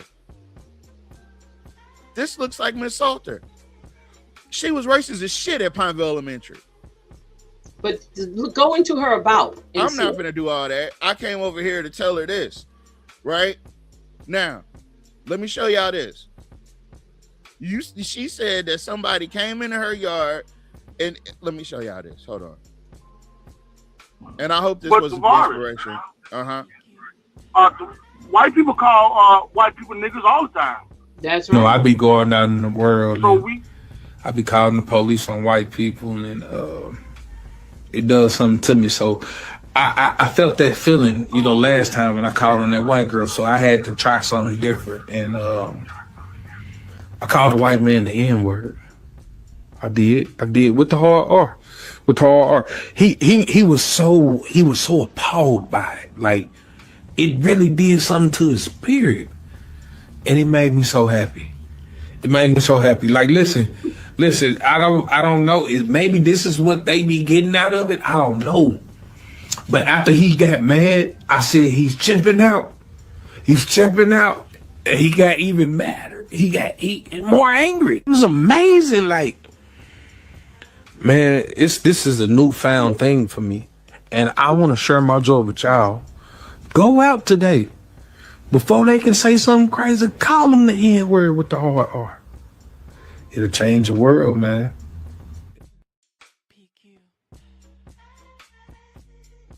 That's crazy. That was crazy. He's chimping out. She chimped out.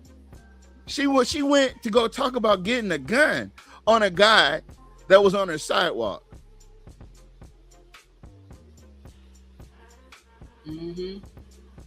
She said your teacher looked black, Miss. No, that Miss Salter, hell no. Miss Salter, see, she used to paddle. This is when paddling was a thing at Pineville Elementary. She used to paddle all the black kids. See, y'all don't know, man. I grew up around here. So if y'all don't know a guy named Travis Dozat, if y'all don't know what was that white girl named Roxy, Michelle, Rayla, we were all in the same class, right? Matter of fact, Desmond Meeks was in. Miss Salter had a homegirl that was she was 2 doors down, and that old ass white lady would bring the black students into Miss Salter's class to paddle them. This was Pineville Elementary. That's almost like Ruby Wise. Ruby Wise was racist too. No, she wasn't black, Miss Velma.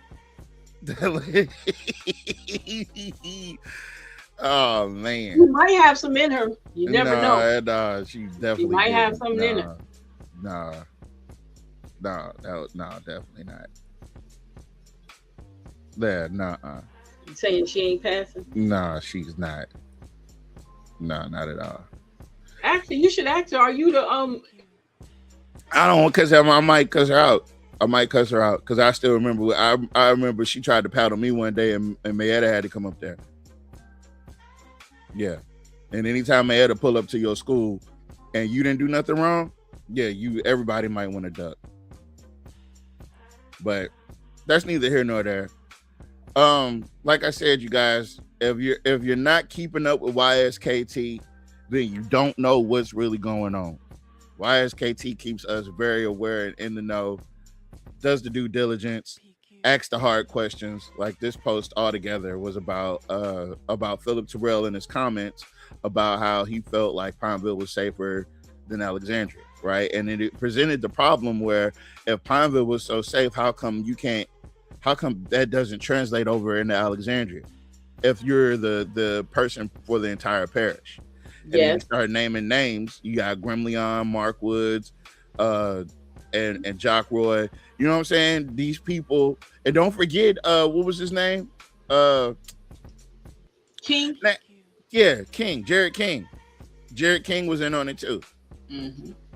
You know, so there's a lot of extenuating circumstances that preclude criminality and what goes on in Alexandria. You know what I mean? So that's what the course of the basis of that. My issue with Miss Salter. I'm sorry to interrupt you like I did. That's rude.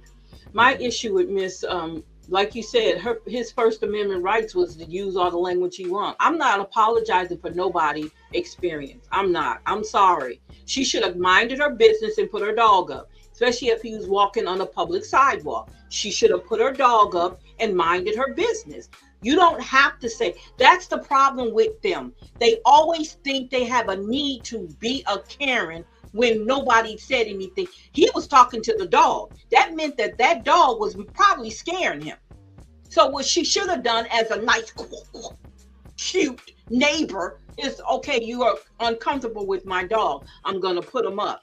You go ahead and walk by, or nothing, or don't say nothing at all. I'm not smooth selling. No, she was going to shoot him. Yeah, she wanted to stand your ground. What is all that about? Because he cussed you out? He probably was telling her to mind her damn business. That's probably what he was telling her.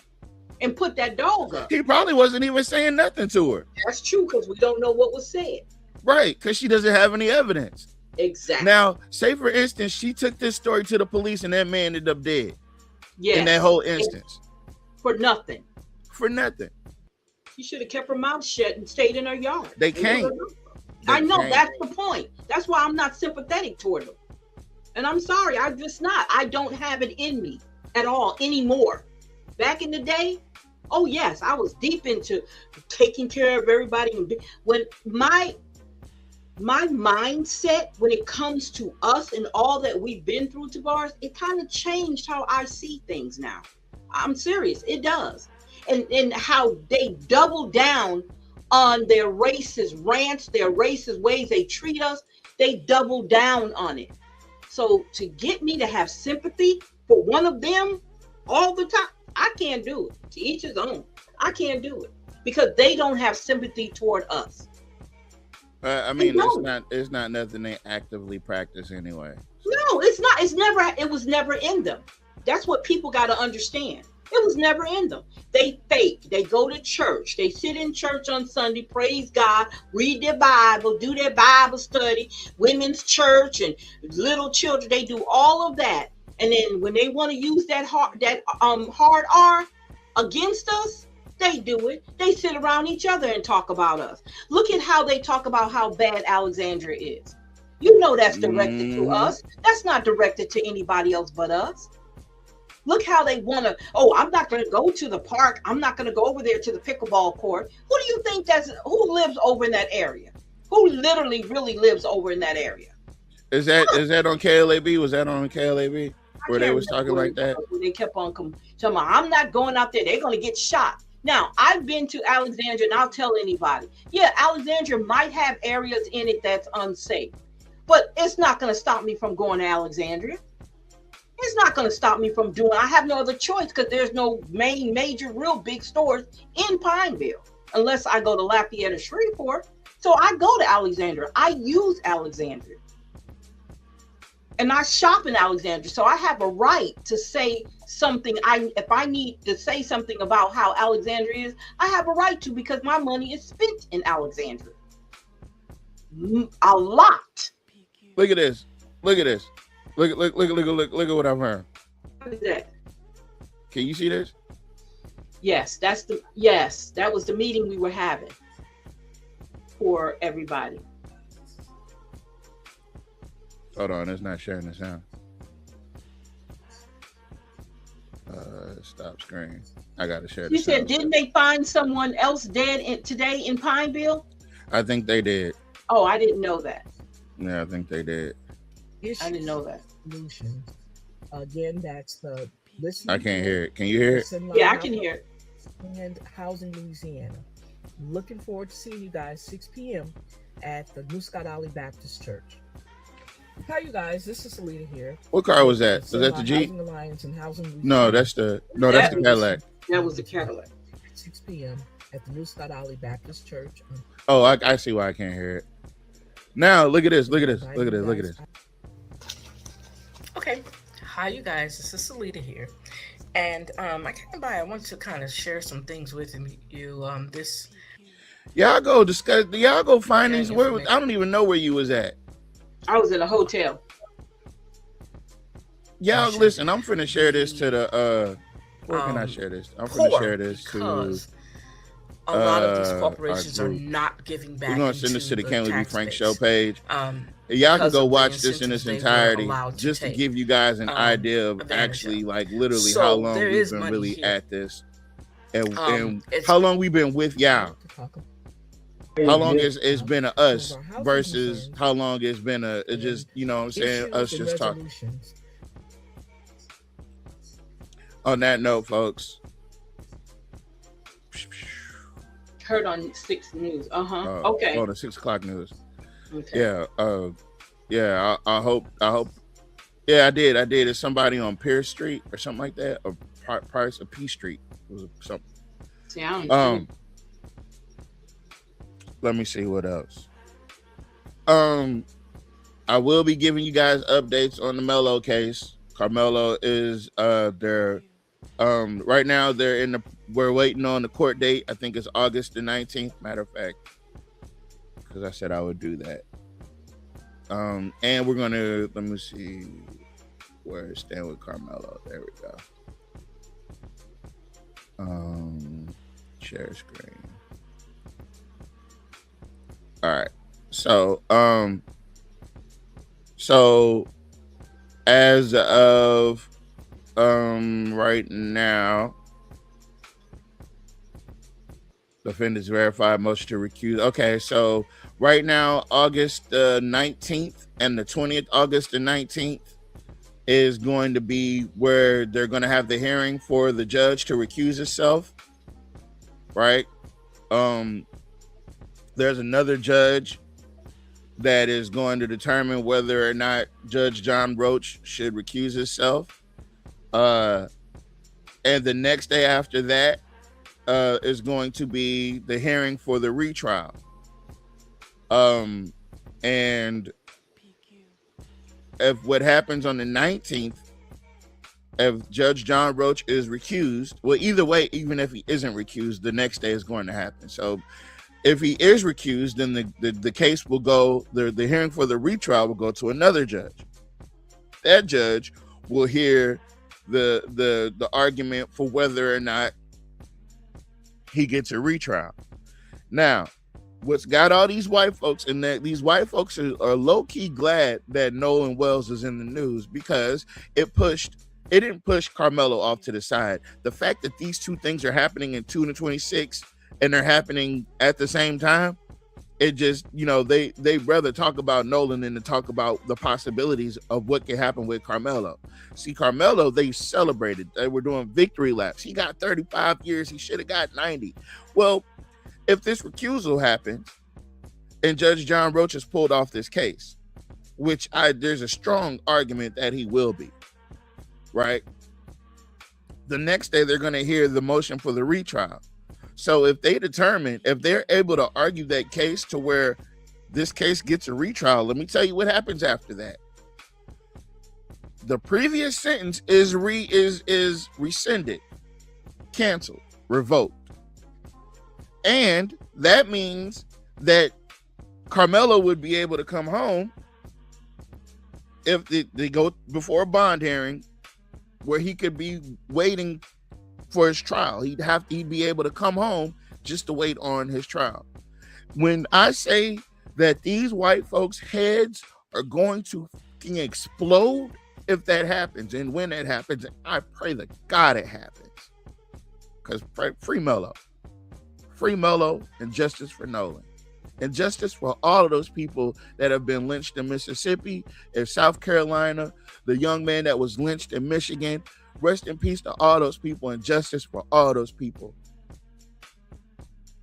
It's 2026. They don't even want black folks carrying guns. And they carry them happily. Some of these open carry states like Louisiana, all you got to do is be 18. See, let me tell you something about how they do us with these weapons. The Second Amendment wasn't for us in their mind. The right to bear arms, when black people are bearing arms, they criminalize it, they demonize it, they do the most. When white people carry arms, I'm protecting my family. When black people carry arms, we're trying to rob somebody. It's impossible for us to be protecting our families or ourselves. So when we use things like self-defense, like what Carmelo did, it's impossible, it's implausible to them. They don't have it in their mind to where somebody would defend themselves against white aggressors. That is the same thing with Nolan. They want us to believe that this lone black kid went on this excursion with all these white folks and nobody knows what happened. And they demonize everybody. This is the same thing, y'all. It's just a new lynch mob. Oh, yeah. Wait. So if you guys don't think that this shit is coordinated. They spoke in code. That phone call was not just an alibi. That phone call was them speaking in code. Jeffrey Akerson? Yeah, try that. Try Jeffrey Akerson. Hey, Captain. Yeah, it's a bunch of kids. Yeah, they just sound so distressed. They said their boat is sinking, and I don't know. He just told me about his grandfather, but he couldn't give me any more information. And, I don't really have time to really help any non-members at this point. Yeah, but like, check to see Jeffrey's is, yeah. Oh, Jeffrey. Oh, his grandfather. Yeah, he called me and he said that, his grandson, they figured it out. They don't need any help at this time. But let me talk to the grandson, and then I'll call the grandpa. Click. Y'all. They're speaking in code. The captain is in on it. Vicky not in on it. That's why Vicky actually panicking. Captain cool, calm, collected. I don't really have time for any non-members, but Jeffrey's a member. So why did you? Because Vicky wouldn't let it go. So now the grandpa did call me and they said they got it figured out. So they're sinking, but all of a sudden they good? No. Yeah, let me talk to the grandson so we can. Y'all in on it. Captain is in on it. The tow company, the captain, yeah, they gonna tow a boat to another island, a boat carrying Nolan. Why are they doing all this? Why does it seem like so many people are involved? A judge is gonna lie outwardly. A sheriff is gonna lie outwardly. They're putting careers in what the governor is gonna lie outwardly. Because it's an orchestrated system. They got a clean up network down in Jackson County, Ocean Springs, Mississippi. That's why a judge can confidently herself in what is supposed to be an ongoing investigation. That's why they can in your face tell you blatantly it's a drowning, not even showing an attempt to investigate.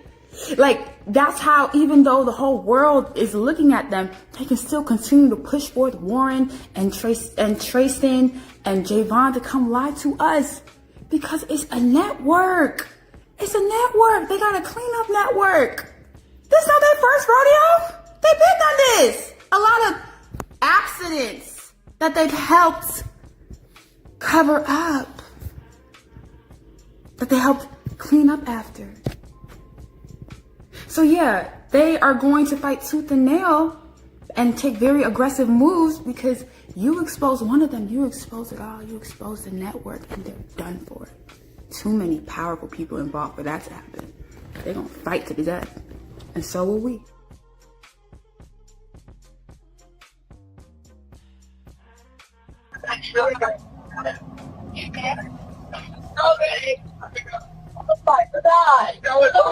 CETO Assistance, Vicky speaking. How can I help you? Hey, we're at the west tip of Horn, and our bilge pump stopped working. We're sinking. Can y'all please come? We have a membership. All right, of course. How far is the water coming up, sir? Can you give me a description? Ankles? What'd Hello? you say? Hey. Yes. How far is the water coming up, sir? It's coming up. We're just sinking. I don't know. Like we're going down now. What did we just hear? What was that?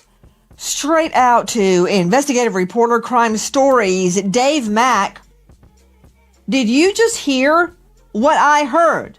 Now, this has been transcribed, and this is the CETO dispatch call. Because, Dave, when I first heard this, I thought, has this been doctored? Is this real? Where's this coming from, Dave? This is an official recording, Nancy, that is being issued, and it's shocking when you listen to this call for a tow, for the CETO. Going further into it, Nancy, you're picking apart all of the different voices that can be heard on this one phone call, trying to determine what is really taking place on this boat that is allegedly sitting in 31 feet of water, a depth of 31 feet. And a bilge pump not working, claiming they're sinking, and calling for help. And yet, in the background, are we really hearing all of this other activity? They said that woman made that shit up. They said that when she went and investigated and inspected the audio files and separated them from the left and the right ear and raised the volume and cleaned up the audio, that she made it up. And then they proceeded to dox her. Sheriff Fields proceeded to put her business out, try to air that lady laundry out like Sarah Fields is some absolved person that is holier than thou. No.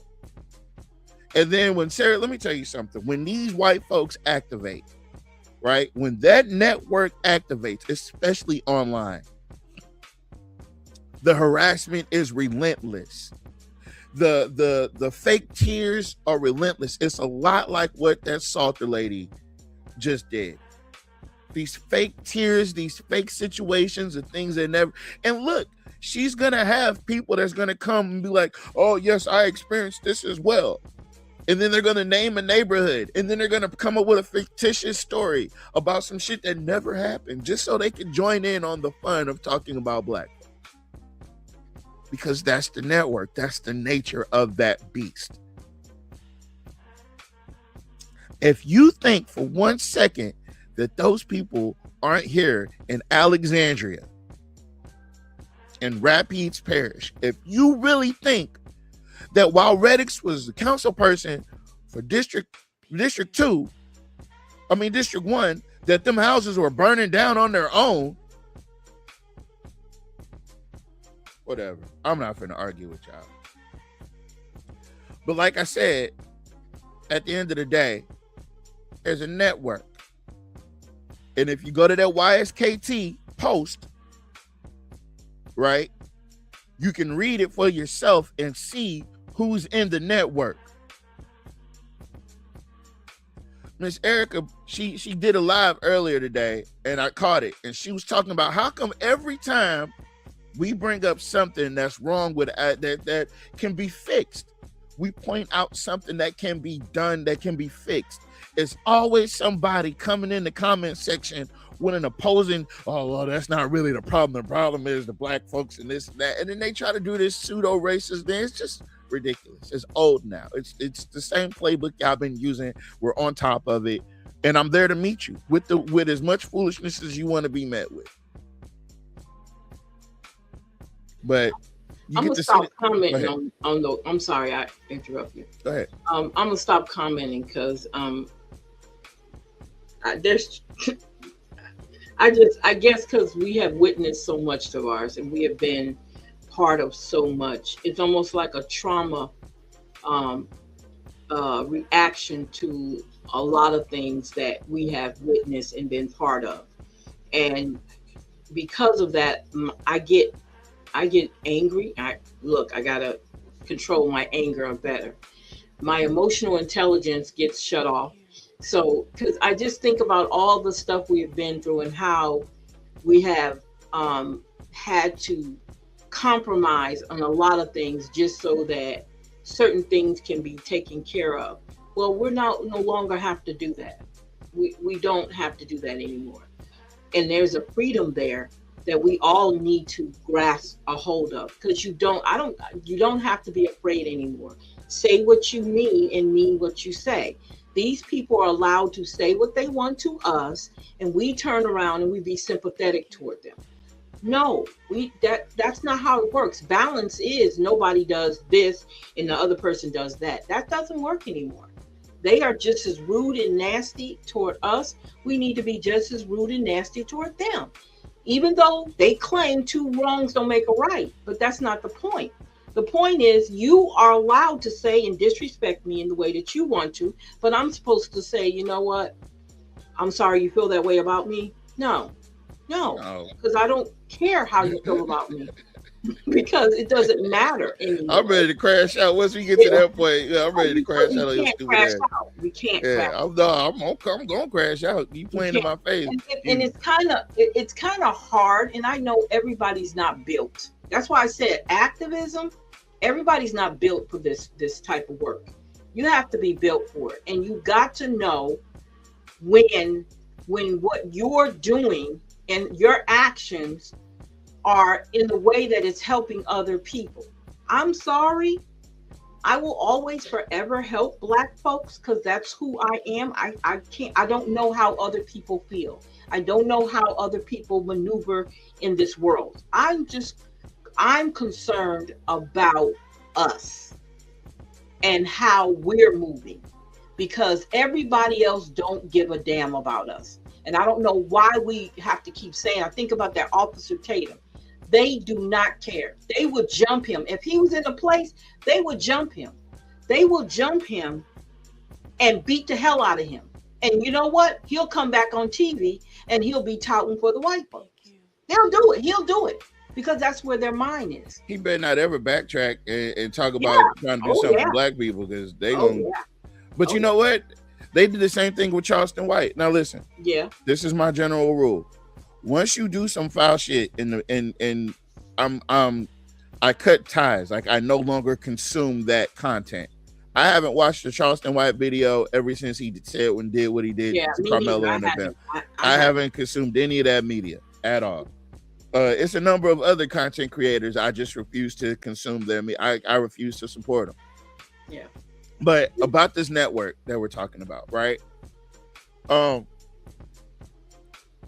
So Miss Deborah Augustine Martin says this is about Nolan Wells. This is simply about how the parents of Nolan Wells are now subpoenaing Meta and TikTok and Snapchat. They're subpoenaing the records for their son's accounts on these social media, right? But Bart, who's mentioned in the audio, Bart, he's Warren or somebody, one of them kids is now suing everybody that has something to say online and whatever, because they're claiming this fake ass victimhood shit oh, they're sending me death threats and blah, blah, blah, blah, blah. Nobody's sending you death threats. And 9 times out of 10, let me tell you something. Some of this shit is self-inflicted.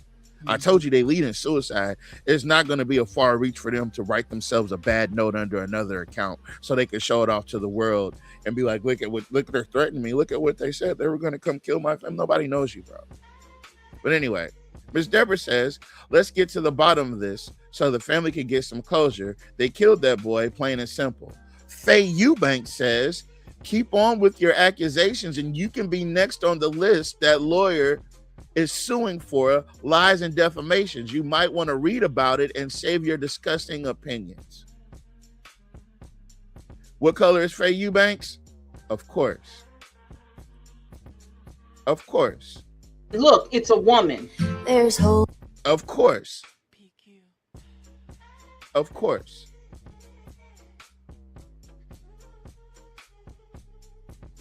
Of course. Of course it's a white woman. Let's go. Look, because I just want y'all to know what these things look like. So whatever comment that you date with David Randall put, he deleted all those comments. The same that we're on the boat with him. Oh yeah, he deleted all those comments. So you can't even. Oh, he said name them. Blah blah blah. Faye Eubanks. So if I'm not mistaken, Nolan's parents lawyered up. Why? This is Faye Eubanks again. I said, why wouldn't they? Their child is dead, and all they know is that his friends keep lying about what happened. Faye Eubanks. And then I love what Ms. Dale Holmes Carmouche said. She said the state of Mississippi and the privileged good old boys are covering up the truth about their son Nolan Wells' murder. They are knowingly withholding information, destroying evidence, misleading others, or giving false explanations to avoid blame, embarrassment, and legal consequences. There is certainly a cover-up to protect those responsible. Nolan Wells' parents did the right thing by getting a lawyer.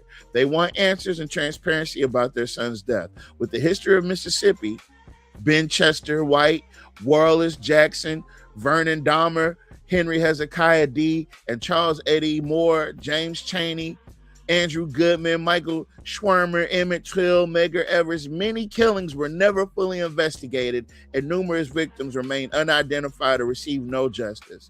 Let's not have history repeat itself. This isn't the Jim Crow eras in the 1960s.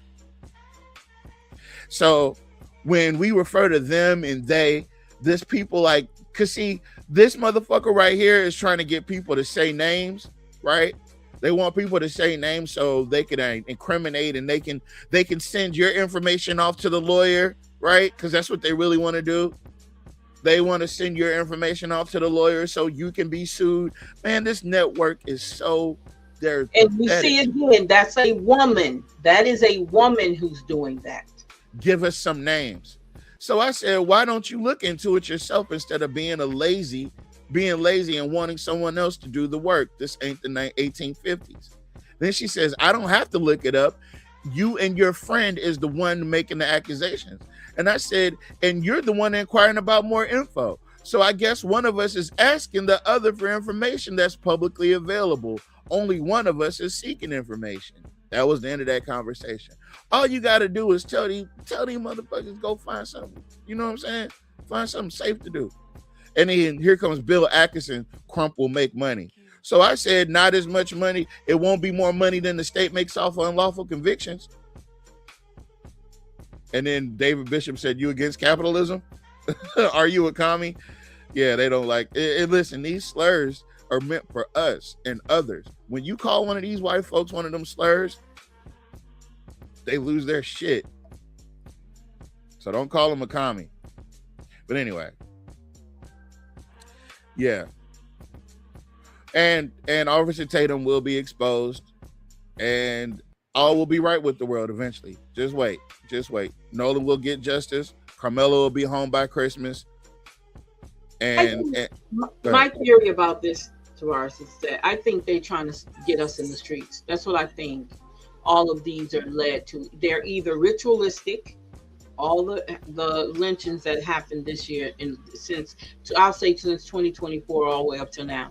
I believe this is a way they can't get us in the streets, and they want us in the streets. They want us tearing up stuff. So then that gives him the ideal of martial law or something similar to it is another act that he can make happen, proclaim, or whatever, to do this. And that's what I just keep going back to, the ideal that they're trying to get black folks, black and brown people in the streets.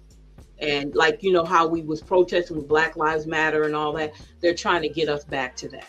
And it's irritating them because they can't. Because y'all got to remember, a soulless person doesn't care about somebody dying. Let me say that again so y'all understand. Especially a black person or a brown person dying. They don't care. You guys act like these people have feelings. Y'all, and a conscience. They act like they got feelings for you. Exactly. No, some of them don't even have to, especially if you side with us, they definitely don't care. So when we understand when we get into our brains that there are people out here that has no conscience, like serial killers, and they don't have a soul, killing somebody doesn't bother them. So we can ask and cry and forgive all we want. These people don't care. If we can just, as a collective, understand that these people don't care, I think we can move forward and do what we got to do. Other than that, in the arguing back and forth with them, they don't care. Their hatred is so deep for us that they don't care. They're not saying we're sorry that she lost a son. They're trying to incriminate him.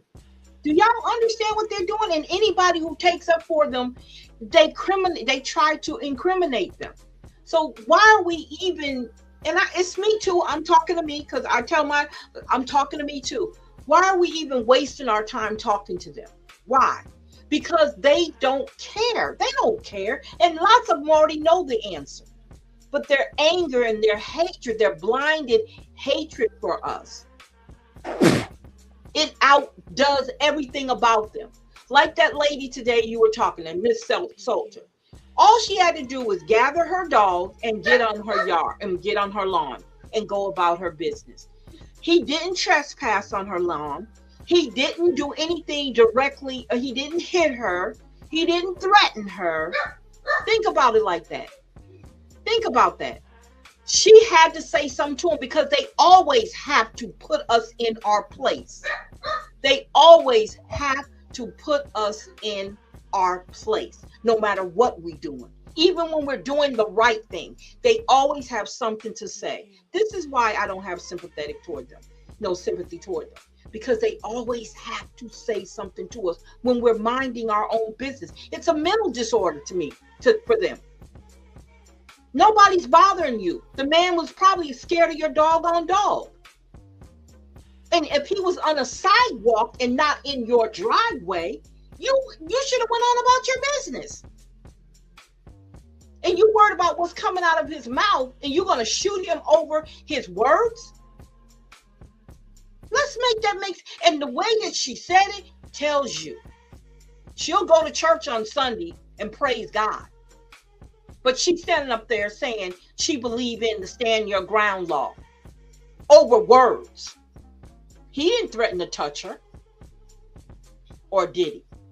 And that's her word against her. That's her word against. We don't know what was said, but that's what she's saying. So you had to bring a story out to prove that we are the problem. So I'm sorry. Now that's where, like I said, my sympathy button gets turned off on a lot of stuff. And that's one of the things I did. Because she even said to you, in other words, Tamar, I believe in the stand your ground. Did he threaten her? Did he put his hands on her? But you're going to shoot him standing on the sidewalk. No. I'm sorry. Make it make sense. And this is what they do to us. And I don't know. And there's a lot of us, and look, we have to deal with them because the world is set up where we have to interact with them. But we can limit that. We definitely can put a limitation to it. It's up to us. But until we realize a lot of these people don't have a soul and they don't have a conscience, So it wasn't nothing for her to stand there and say that. And she probably would have shot him too. And you know what? Alexandria police, Woodward, that would be Woodward. You know what would happen? They would take her side and say that he was trying to attack her. And she would probably not spend one day in jail. That's what we're looking at. So, sympathy? No. No. Not me. Sorry. Can't do it. And it ain't necessarily about us hating anybody. Well, I'll say me, because I'm talking about me. It's not about hating them. If I don't have a need to deal with them, I won't deal with them, period. But if that man was minding his business and he felt threatened by that dog, I would have probably cussed him out too. And she would probably be purposely letting that dog stand there. He is scared of people. Then if he's scared of people, then put him up. That don't make no sense. Now, if he was in her yard, he was trespassing, then that's an issue. But if he was on the sidewalk, there wasn't nothing for her to say to him. She couldn't stand that language coming out of his mouth. Wow. Then go in the house. Shut your ears. But people have a right to be on the sidewalk and cuss and holler if they want to, if it's not doing nothing to you. They want to shut us up. They don't want us saying nothing. They want us, we can be seen but not heard. Just like everybody who keep complaining about every time we say something about what's going on in Alexandria. They the main ones got something to say. Because they don't want us saying anything. They don't want their little paradise in their mind to be, because see, they don't have to deal with us on a daily basis if they don't want to. They live in their little world. And that's why it's so easy not to have feelings toward us. It's easy. And if the feelings that they do have, it's negative. It's hatred. So I don't have sympathy for them. You ask my husband how much sympathy I have for him. I have a neighbor that's racist. And he'll tell you. He look at me like I'm crazy. I don't. At all. Because I know what you did. I know how you treated us. So no, I don't. Okay, I'm off my soapbox. I'm feeling better now. Thank you for your soapbox. Let's see. There's a couple more. There's another in there. Okay. Yeah, they tried to say that it was AI, but it was absolutely not AI. I'm trying to find one more clip. Let's see. Oh. Okay. Real and quick. you know I gotta do. Go ahead. Look, Teresa need to stop. Teresa being bad. Look what she said. So I don't give a damn about them and some of the other folks neither. He should have put that dog and that gun in her mouth. Damn. Oh, damn. Wow. That was deep. That is deep. Let's see. Let me. Oh my I got God. one more. Hold on. That was deep. All right. Oops. Okay. Oh. All right.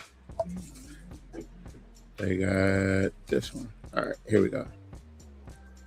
You made a statement about what's crazy. I think what's crazy is when you have the president of the United States acting like Abe Simpson, going and waving his fist at the cloud on social media and putting tariffs on countries like Canada that we have free trade with. Do you support the tariffs on Canada that have raised prices for people? If we want to talk about his social media presence, it always has been. Do you support the tariffs? It's going to be up to voters to decide what they want to do with midterms. Tariffs on Canada. Why does it matter what I support? Why does it matter? It's up to voters in the midterms. But I'd say with the AI thing, it really triggers a lot of people, which I think, frankly, he likes to see. You don't want to. I think you're right. I think people do like to see that engagement. But the real question is, again, When prices are up, why is it that this president went and engaged in more tariffs on Canada when we already know that it has significant price pressure? Why did he do that, Lydia? Because it's self-inflicted.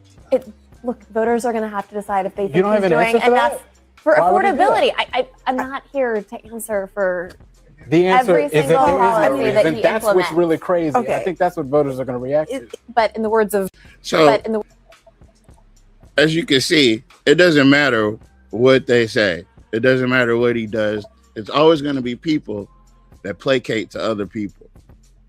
They're always going to be there to say this is the reason, that's the reason, this is the why. It's never gonna stop, right?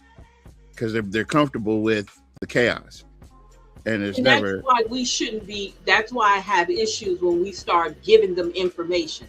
Stop giving them information. Let them find out on their own. Let them find out on their own.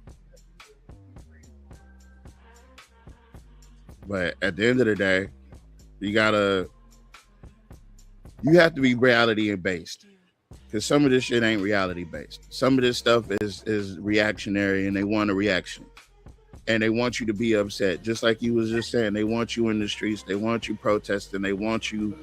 And when you start looking into the laws, this is unprecedented. There has never been a time period where Black folks are becoming as aware of the laws as is right now. Again, I always share the story about Carmelo and how that made me look into self-defense laws and how they literally violated his right to self-defense. He was supposed to come up there. The white boys were supposed to assault him. They were supposed to snatch his bag. They were supposed to threaten him. They were supposed to punch on him. They were supposed to get him. They were supposed to do all that. They were supposed to be allowed to do so. Just like this lady was supposed to be allowed to talk about pulling a gun on a guy on a sidewalk. They yelled at her dog. Who might, like, why would he yell at a dog that's running away from him? That doesn't make any sense. But if you make up enough shit, if you throw enough, like, look, exactly, the cognitive dissonance of it all. And they believe their own shit. They believe their own shit so much that they know that they're lying to you when they talking to you. They know that they're lying to you when they talking to you. And when you call them on it, they get upset as if you like, how dare you challenge the truth? What truth? What did you say that was true? Where was the truth? You didn't say anything true. But they get upset like you did. Moral of the story is, y'all, stop letting people play in y'all face. Y'all know good and damn well y'all are smarter than that. Y'all know good and damn well that y'all are more aware than that. You know good and damn well that you are you're not mentally challenged enough to need an overseer, or you know you're not destitute enough to not be able to partake in the law. You're not. We sat here and read some renters' rights stuff. So when I'm able to do part 2, we're gonna go into the landlord tenant laws of Louisiana, because I feel like that's something that, and it's a lot of it. It's a lot to it. And so we're gonna go through and we're gonna break that down. I'm gonna try to feed that into AI and see if I can summarize it, because that's a lot. She left right when I said it too. Anyway,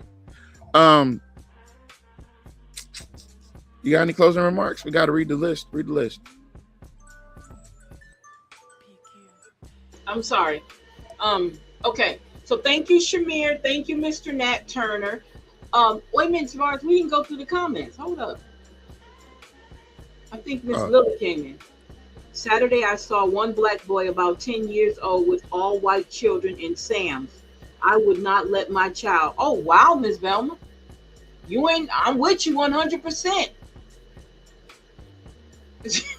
I am so with you.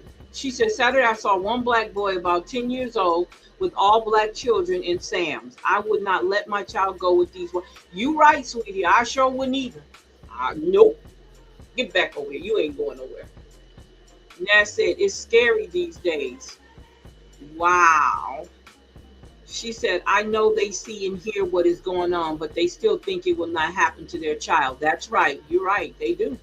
They do. You're right about that. That makes me sick. Please don't cut no slack with them and nobody else. Don't cross me, please. This dog on Miss Tarlington, she's way off. She off the chain. You got white folks using him. Tatum said he don't like black people. I know, I saw that. I don't give a damn about them, and some of them. Okay, yeah, you read that already. Exactly. What did she say? She said they need to get out of them damn white Sambo pockets. Damn cowards. They can't. They're stuck in them. They don't. They hold on. Wait, hold on. I got it. Hold on. I got one more clip for y'all. I knew I was gonna find it, and it just so happened. Yeah, that's all I had to do this whole time. Damn. All right. This is y'all. This is Miss Charlton. This is your boy. Is that black on black crime? You on the front. Is that black on black crime? You's a bitch. I told you. Everybody on your live stream know you's a bitch. And when I see you, I'm whooping your ass. Everybody got it on live stream. I like it. You want to be hood, nigga? You want to be hood? You on the phone talking shit to me, and you call me and saying you apologize? Yeah, nigga. I never apologize. You apologize? I never You didn't apologize. apologize. My wife listened to you, nigga. I never apologized. What I said Bro, was, we don't need to be a what I bitch. said was, Bitch, nigga. that's what I said. Let's wrap this up. All right, I appreciate everybody. I appreciate it. Is that black on black crime? Is Now, that's your boy Brandon Tatum, right? That's how he talks to black people. That's how he talks to black people. Wow, he got some anger problems there. He sound like one of them. Just imagine he was a cop. Yeah. Yep. Yeah. He's not anymore. I can't make this shit up. I can't make this shit up. Is that black on black crime? You's a bitch. I told you. Everybody on your live stream know you's a bitch. And when I see you, I'm whooping your ass. Everybody got it on live stream. I like nigga. it. You want to be hood, nigga? You want to be hood? You on the phone talking shit to me, and you call me and saying you apologize? You know what's really sad is you got Hotep. Now the Hotep people are supposed to be like some of the peace, brother, peace. You know what I'm saying? He used to be a football player. Yep. Yeah, all these brothers that used to be peace, you know, these Hotep dudes, they're not really about like no, you know what I'm saying? Some of them gangster thugged out, but they're not really on that, right? For them to be laughing at you while you trying to be hard and tough and shit. No, white man knows he can't trust you. If your own people can't trust you, the white man knows he can't trust you. So your job is a temporary job. We see you, nigga. We see you. You talk about, listen. I'm trying to figure out off the state of what the hell is wrong with looking at yourself as black first before you anything else. Okay, there are ills that happen in this country, and black people took the brunt of a lot of it. We weren't the only ones, but we took the brunt of a lot of it. This country has not always been great to black people. I acknowledge that. Can we understand that? But to act as if we're still living in this perpetual state of racism that has something to do with your everyday life, that we ain't never gonna be able to come together if you believe that, man. If you say you black first, that's crazy. That's like a white man saying I'm white first. They are. But they do they say wrong then. They wrong then. America is white first, man. No, America is not white first. America considered you property. You were that's a long time ago, bro. Sir, let me ask you something. This Are is you where you and I. today? This is where the property disconnect comes from for us. When you say they traded black people, if you were traded, would you consider that you were stolen or traded? If it was you, if somebody took you right now and against your will and took you to another country, would you consider that you were traded or would you consider that you were stolen? If somebody enslaved me yes. and sold me to these white people, yes. I would consider that I was traded by my own people. Okay. So where you and I So where you and I differ is a fundamental understanding that There's no fundamental. This is historical fact. We were enslaved in Africa and sold through slave trade around the world. Majority of us went to South America. We did. United States of America that we know today. If you would not consider yourself stolen, that's something wrong with your internal compass. Stolen by who? Whoever stole you. Whoever stole by you black for another and country. white people. By black and white people, I was stolen. But I'm trying to figure out. And the thing is that I'm trying to point to is because at the end of the day, you got people that are black law enforcement that will act just like this guy. And if you can see his name up there, you can see it. He will come to their rescue. He will echo their bullshit talking points. He will say the things about black folks that they say about black folks. But Jock Roy will put him at the front and on the podium so he can say it for him. That's what Van Dyke does. You can get mad. I don't give a damn. It's the truth. There's video evidence of what I'm saying. Patrick Van Dyke got up there and said all of the disparaging shit about black folks in Alexandria that Jock always wanted to say. And here he is, again, this network that we're talking about. Complainers will complain regardless. I can stand in a parking lot and pass out $100 bills to each person all day. Someone will complain about me not passing out two $100 bills. Just sad. That's a black man. While we're discussing things in the black community. That's why I say it's a difference. Hold on. Let me run that back one more time. White man knows he can't trust you. If your own people can't trust you, the white man knows he can't trust you. So your job is a temporary job. We see you, nigga. We see you. Point blank, full stop, all together, end of story. That on that note, yeah, now we can get back to the closing.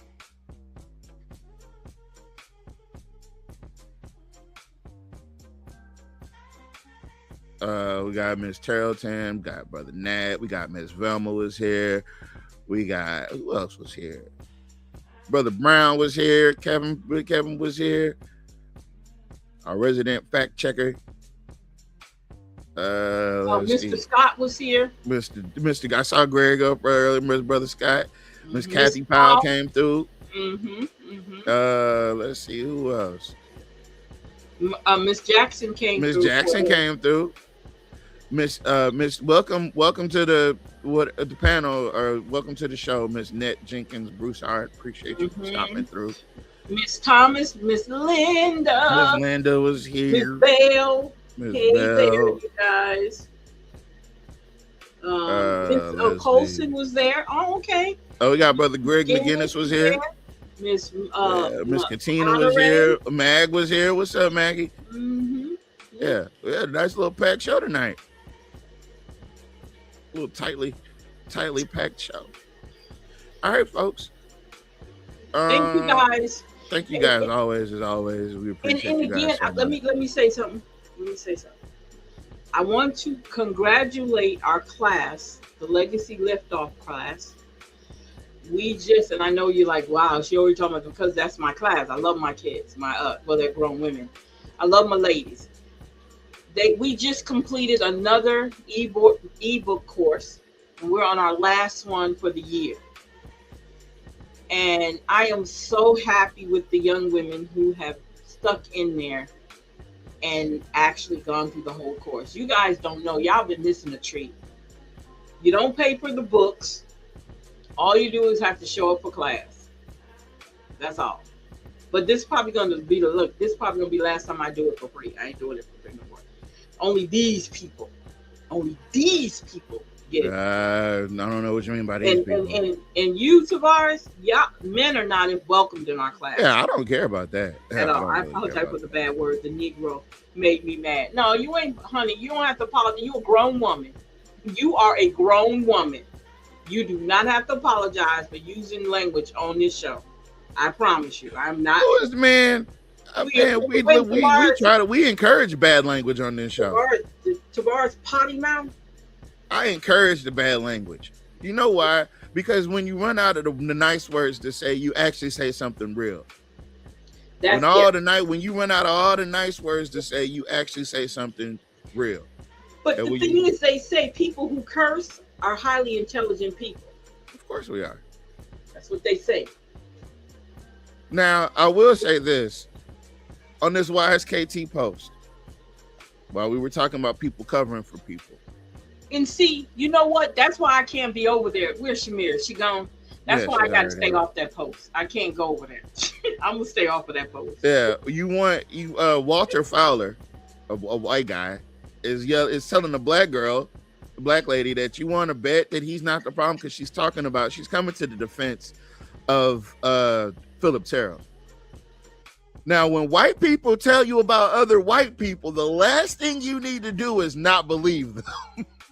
You better believe them. When white people have a problem with other white people, whatever they say, you might want to believe. Because I'm sure they know way farther more than, he's a part of the problem. You embezzle money from a town or a sheriff department, and because who you don't get charged by the DA ain't right. And yes, that has happened. She says, I don't know anything about these allegations and none of them have been proven. Wait a minute. If you don't know anything about the allegations, then you wouldn't know if they were proven or not. They could have been allegations that you didn't even know about that have proof. But the fact that you came in and said it the way you said it just lets me know. It just lets me know. Right, so I'm not gonna harp on that too much, but if y'all want to get in on that action, it's over there on YSKT. I'm over there. I'm not mincing words, and I do have receipts, so stop playing. Make sure you get the book Black as Fuck History, the unwhitewashed story of America. All right, if you got the ebook, I can send you a link where you can get unlimited books, audio. I would advise you to pay for it. I would recommend you pay for it. But if you just want to preview the book, I have it. Yeah, on audio. Yeah, I have it on audio. I sure do. Yeah, well, we might need to put that as a segment. Put a chapter in as a segment. Okay, we could do that. We definitely could do that. Yeah, I'm down with that. Okay. All right. Well, folks, that puts a feather in our cap. We did 3 hours this night. Good job, bro. Yeah. Good job, everyone.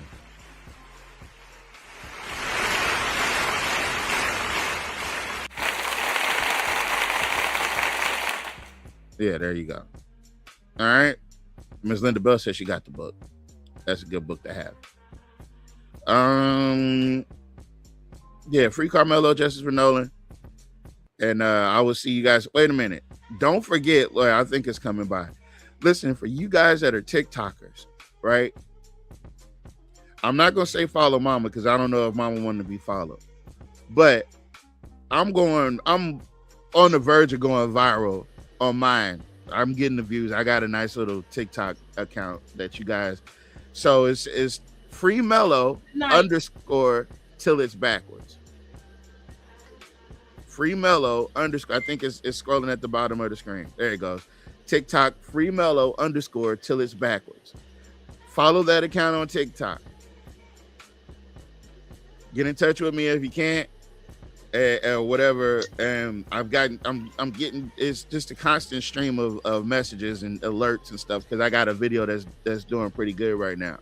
So it's a lot going on. But make sure you follow me on TikTok because that's where it's at. That's where you get to see the rest of what I got going on.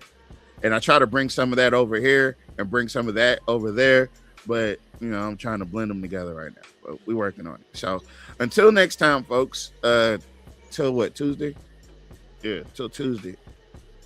No, wait. Next week is gonna go a little different because next week is qualifications. So next week we'll go back to the Monday, Wednesday, and Friday because Friday is the last day of qualifications, and we do have a wrap-up show about the qualifications, who's gonna qualify, et cetera, et cetera. All right. So next week, guys, Monday, Wednesday, and Friday. and it's only because it's only temporary. It's only for next week. And that's only for qualifications. Then the week after that, we'll go back to Tuesdays and Thursdays. All right, guys. So on that note, thank you guys for joining us on another fun adventure across the internet and the interwebs of information. Blah, blah, blah, blah, blah. Okay, is that good? Everybody good? We're all good? All right.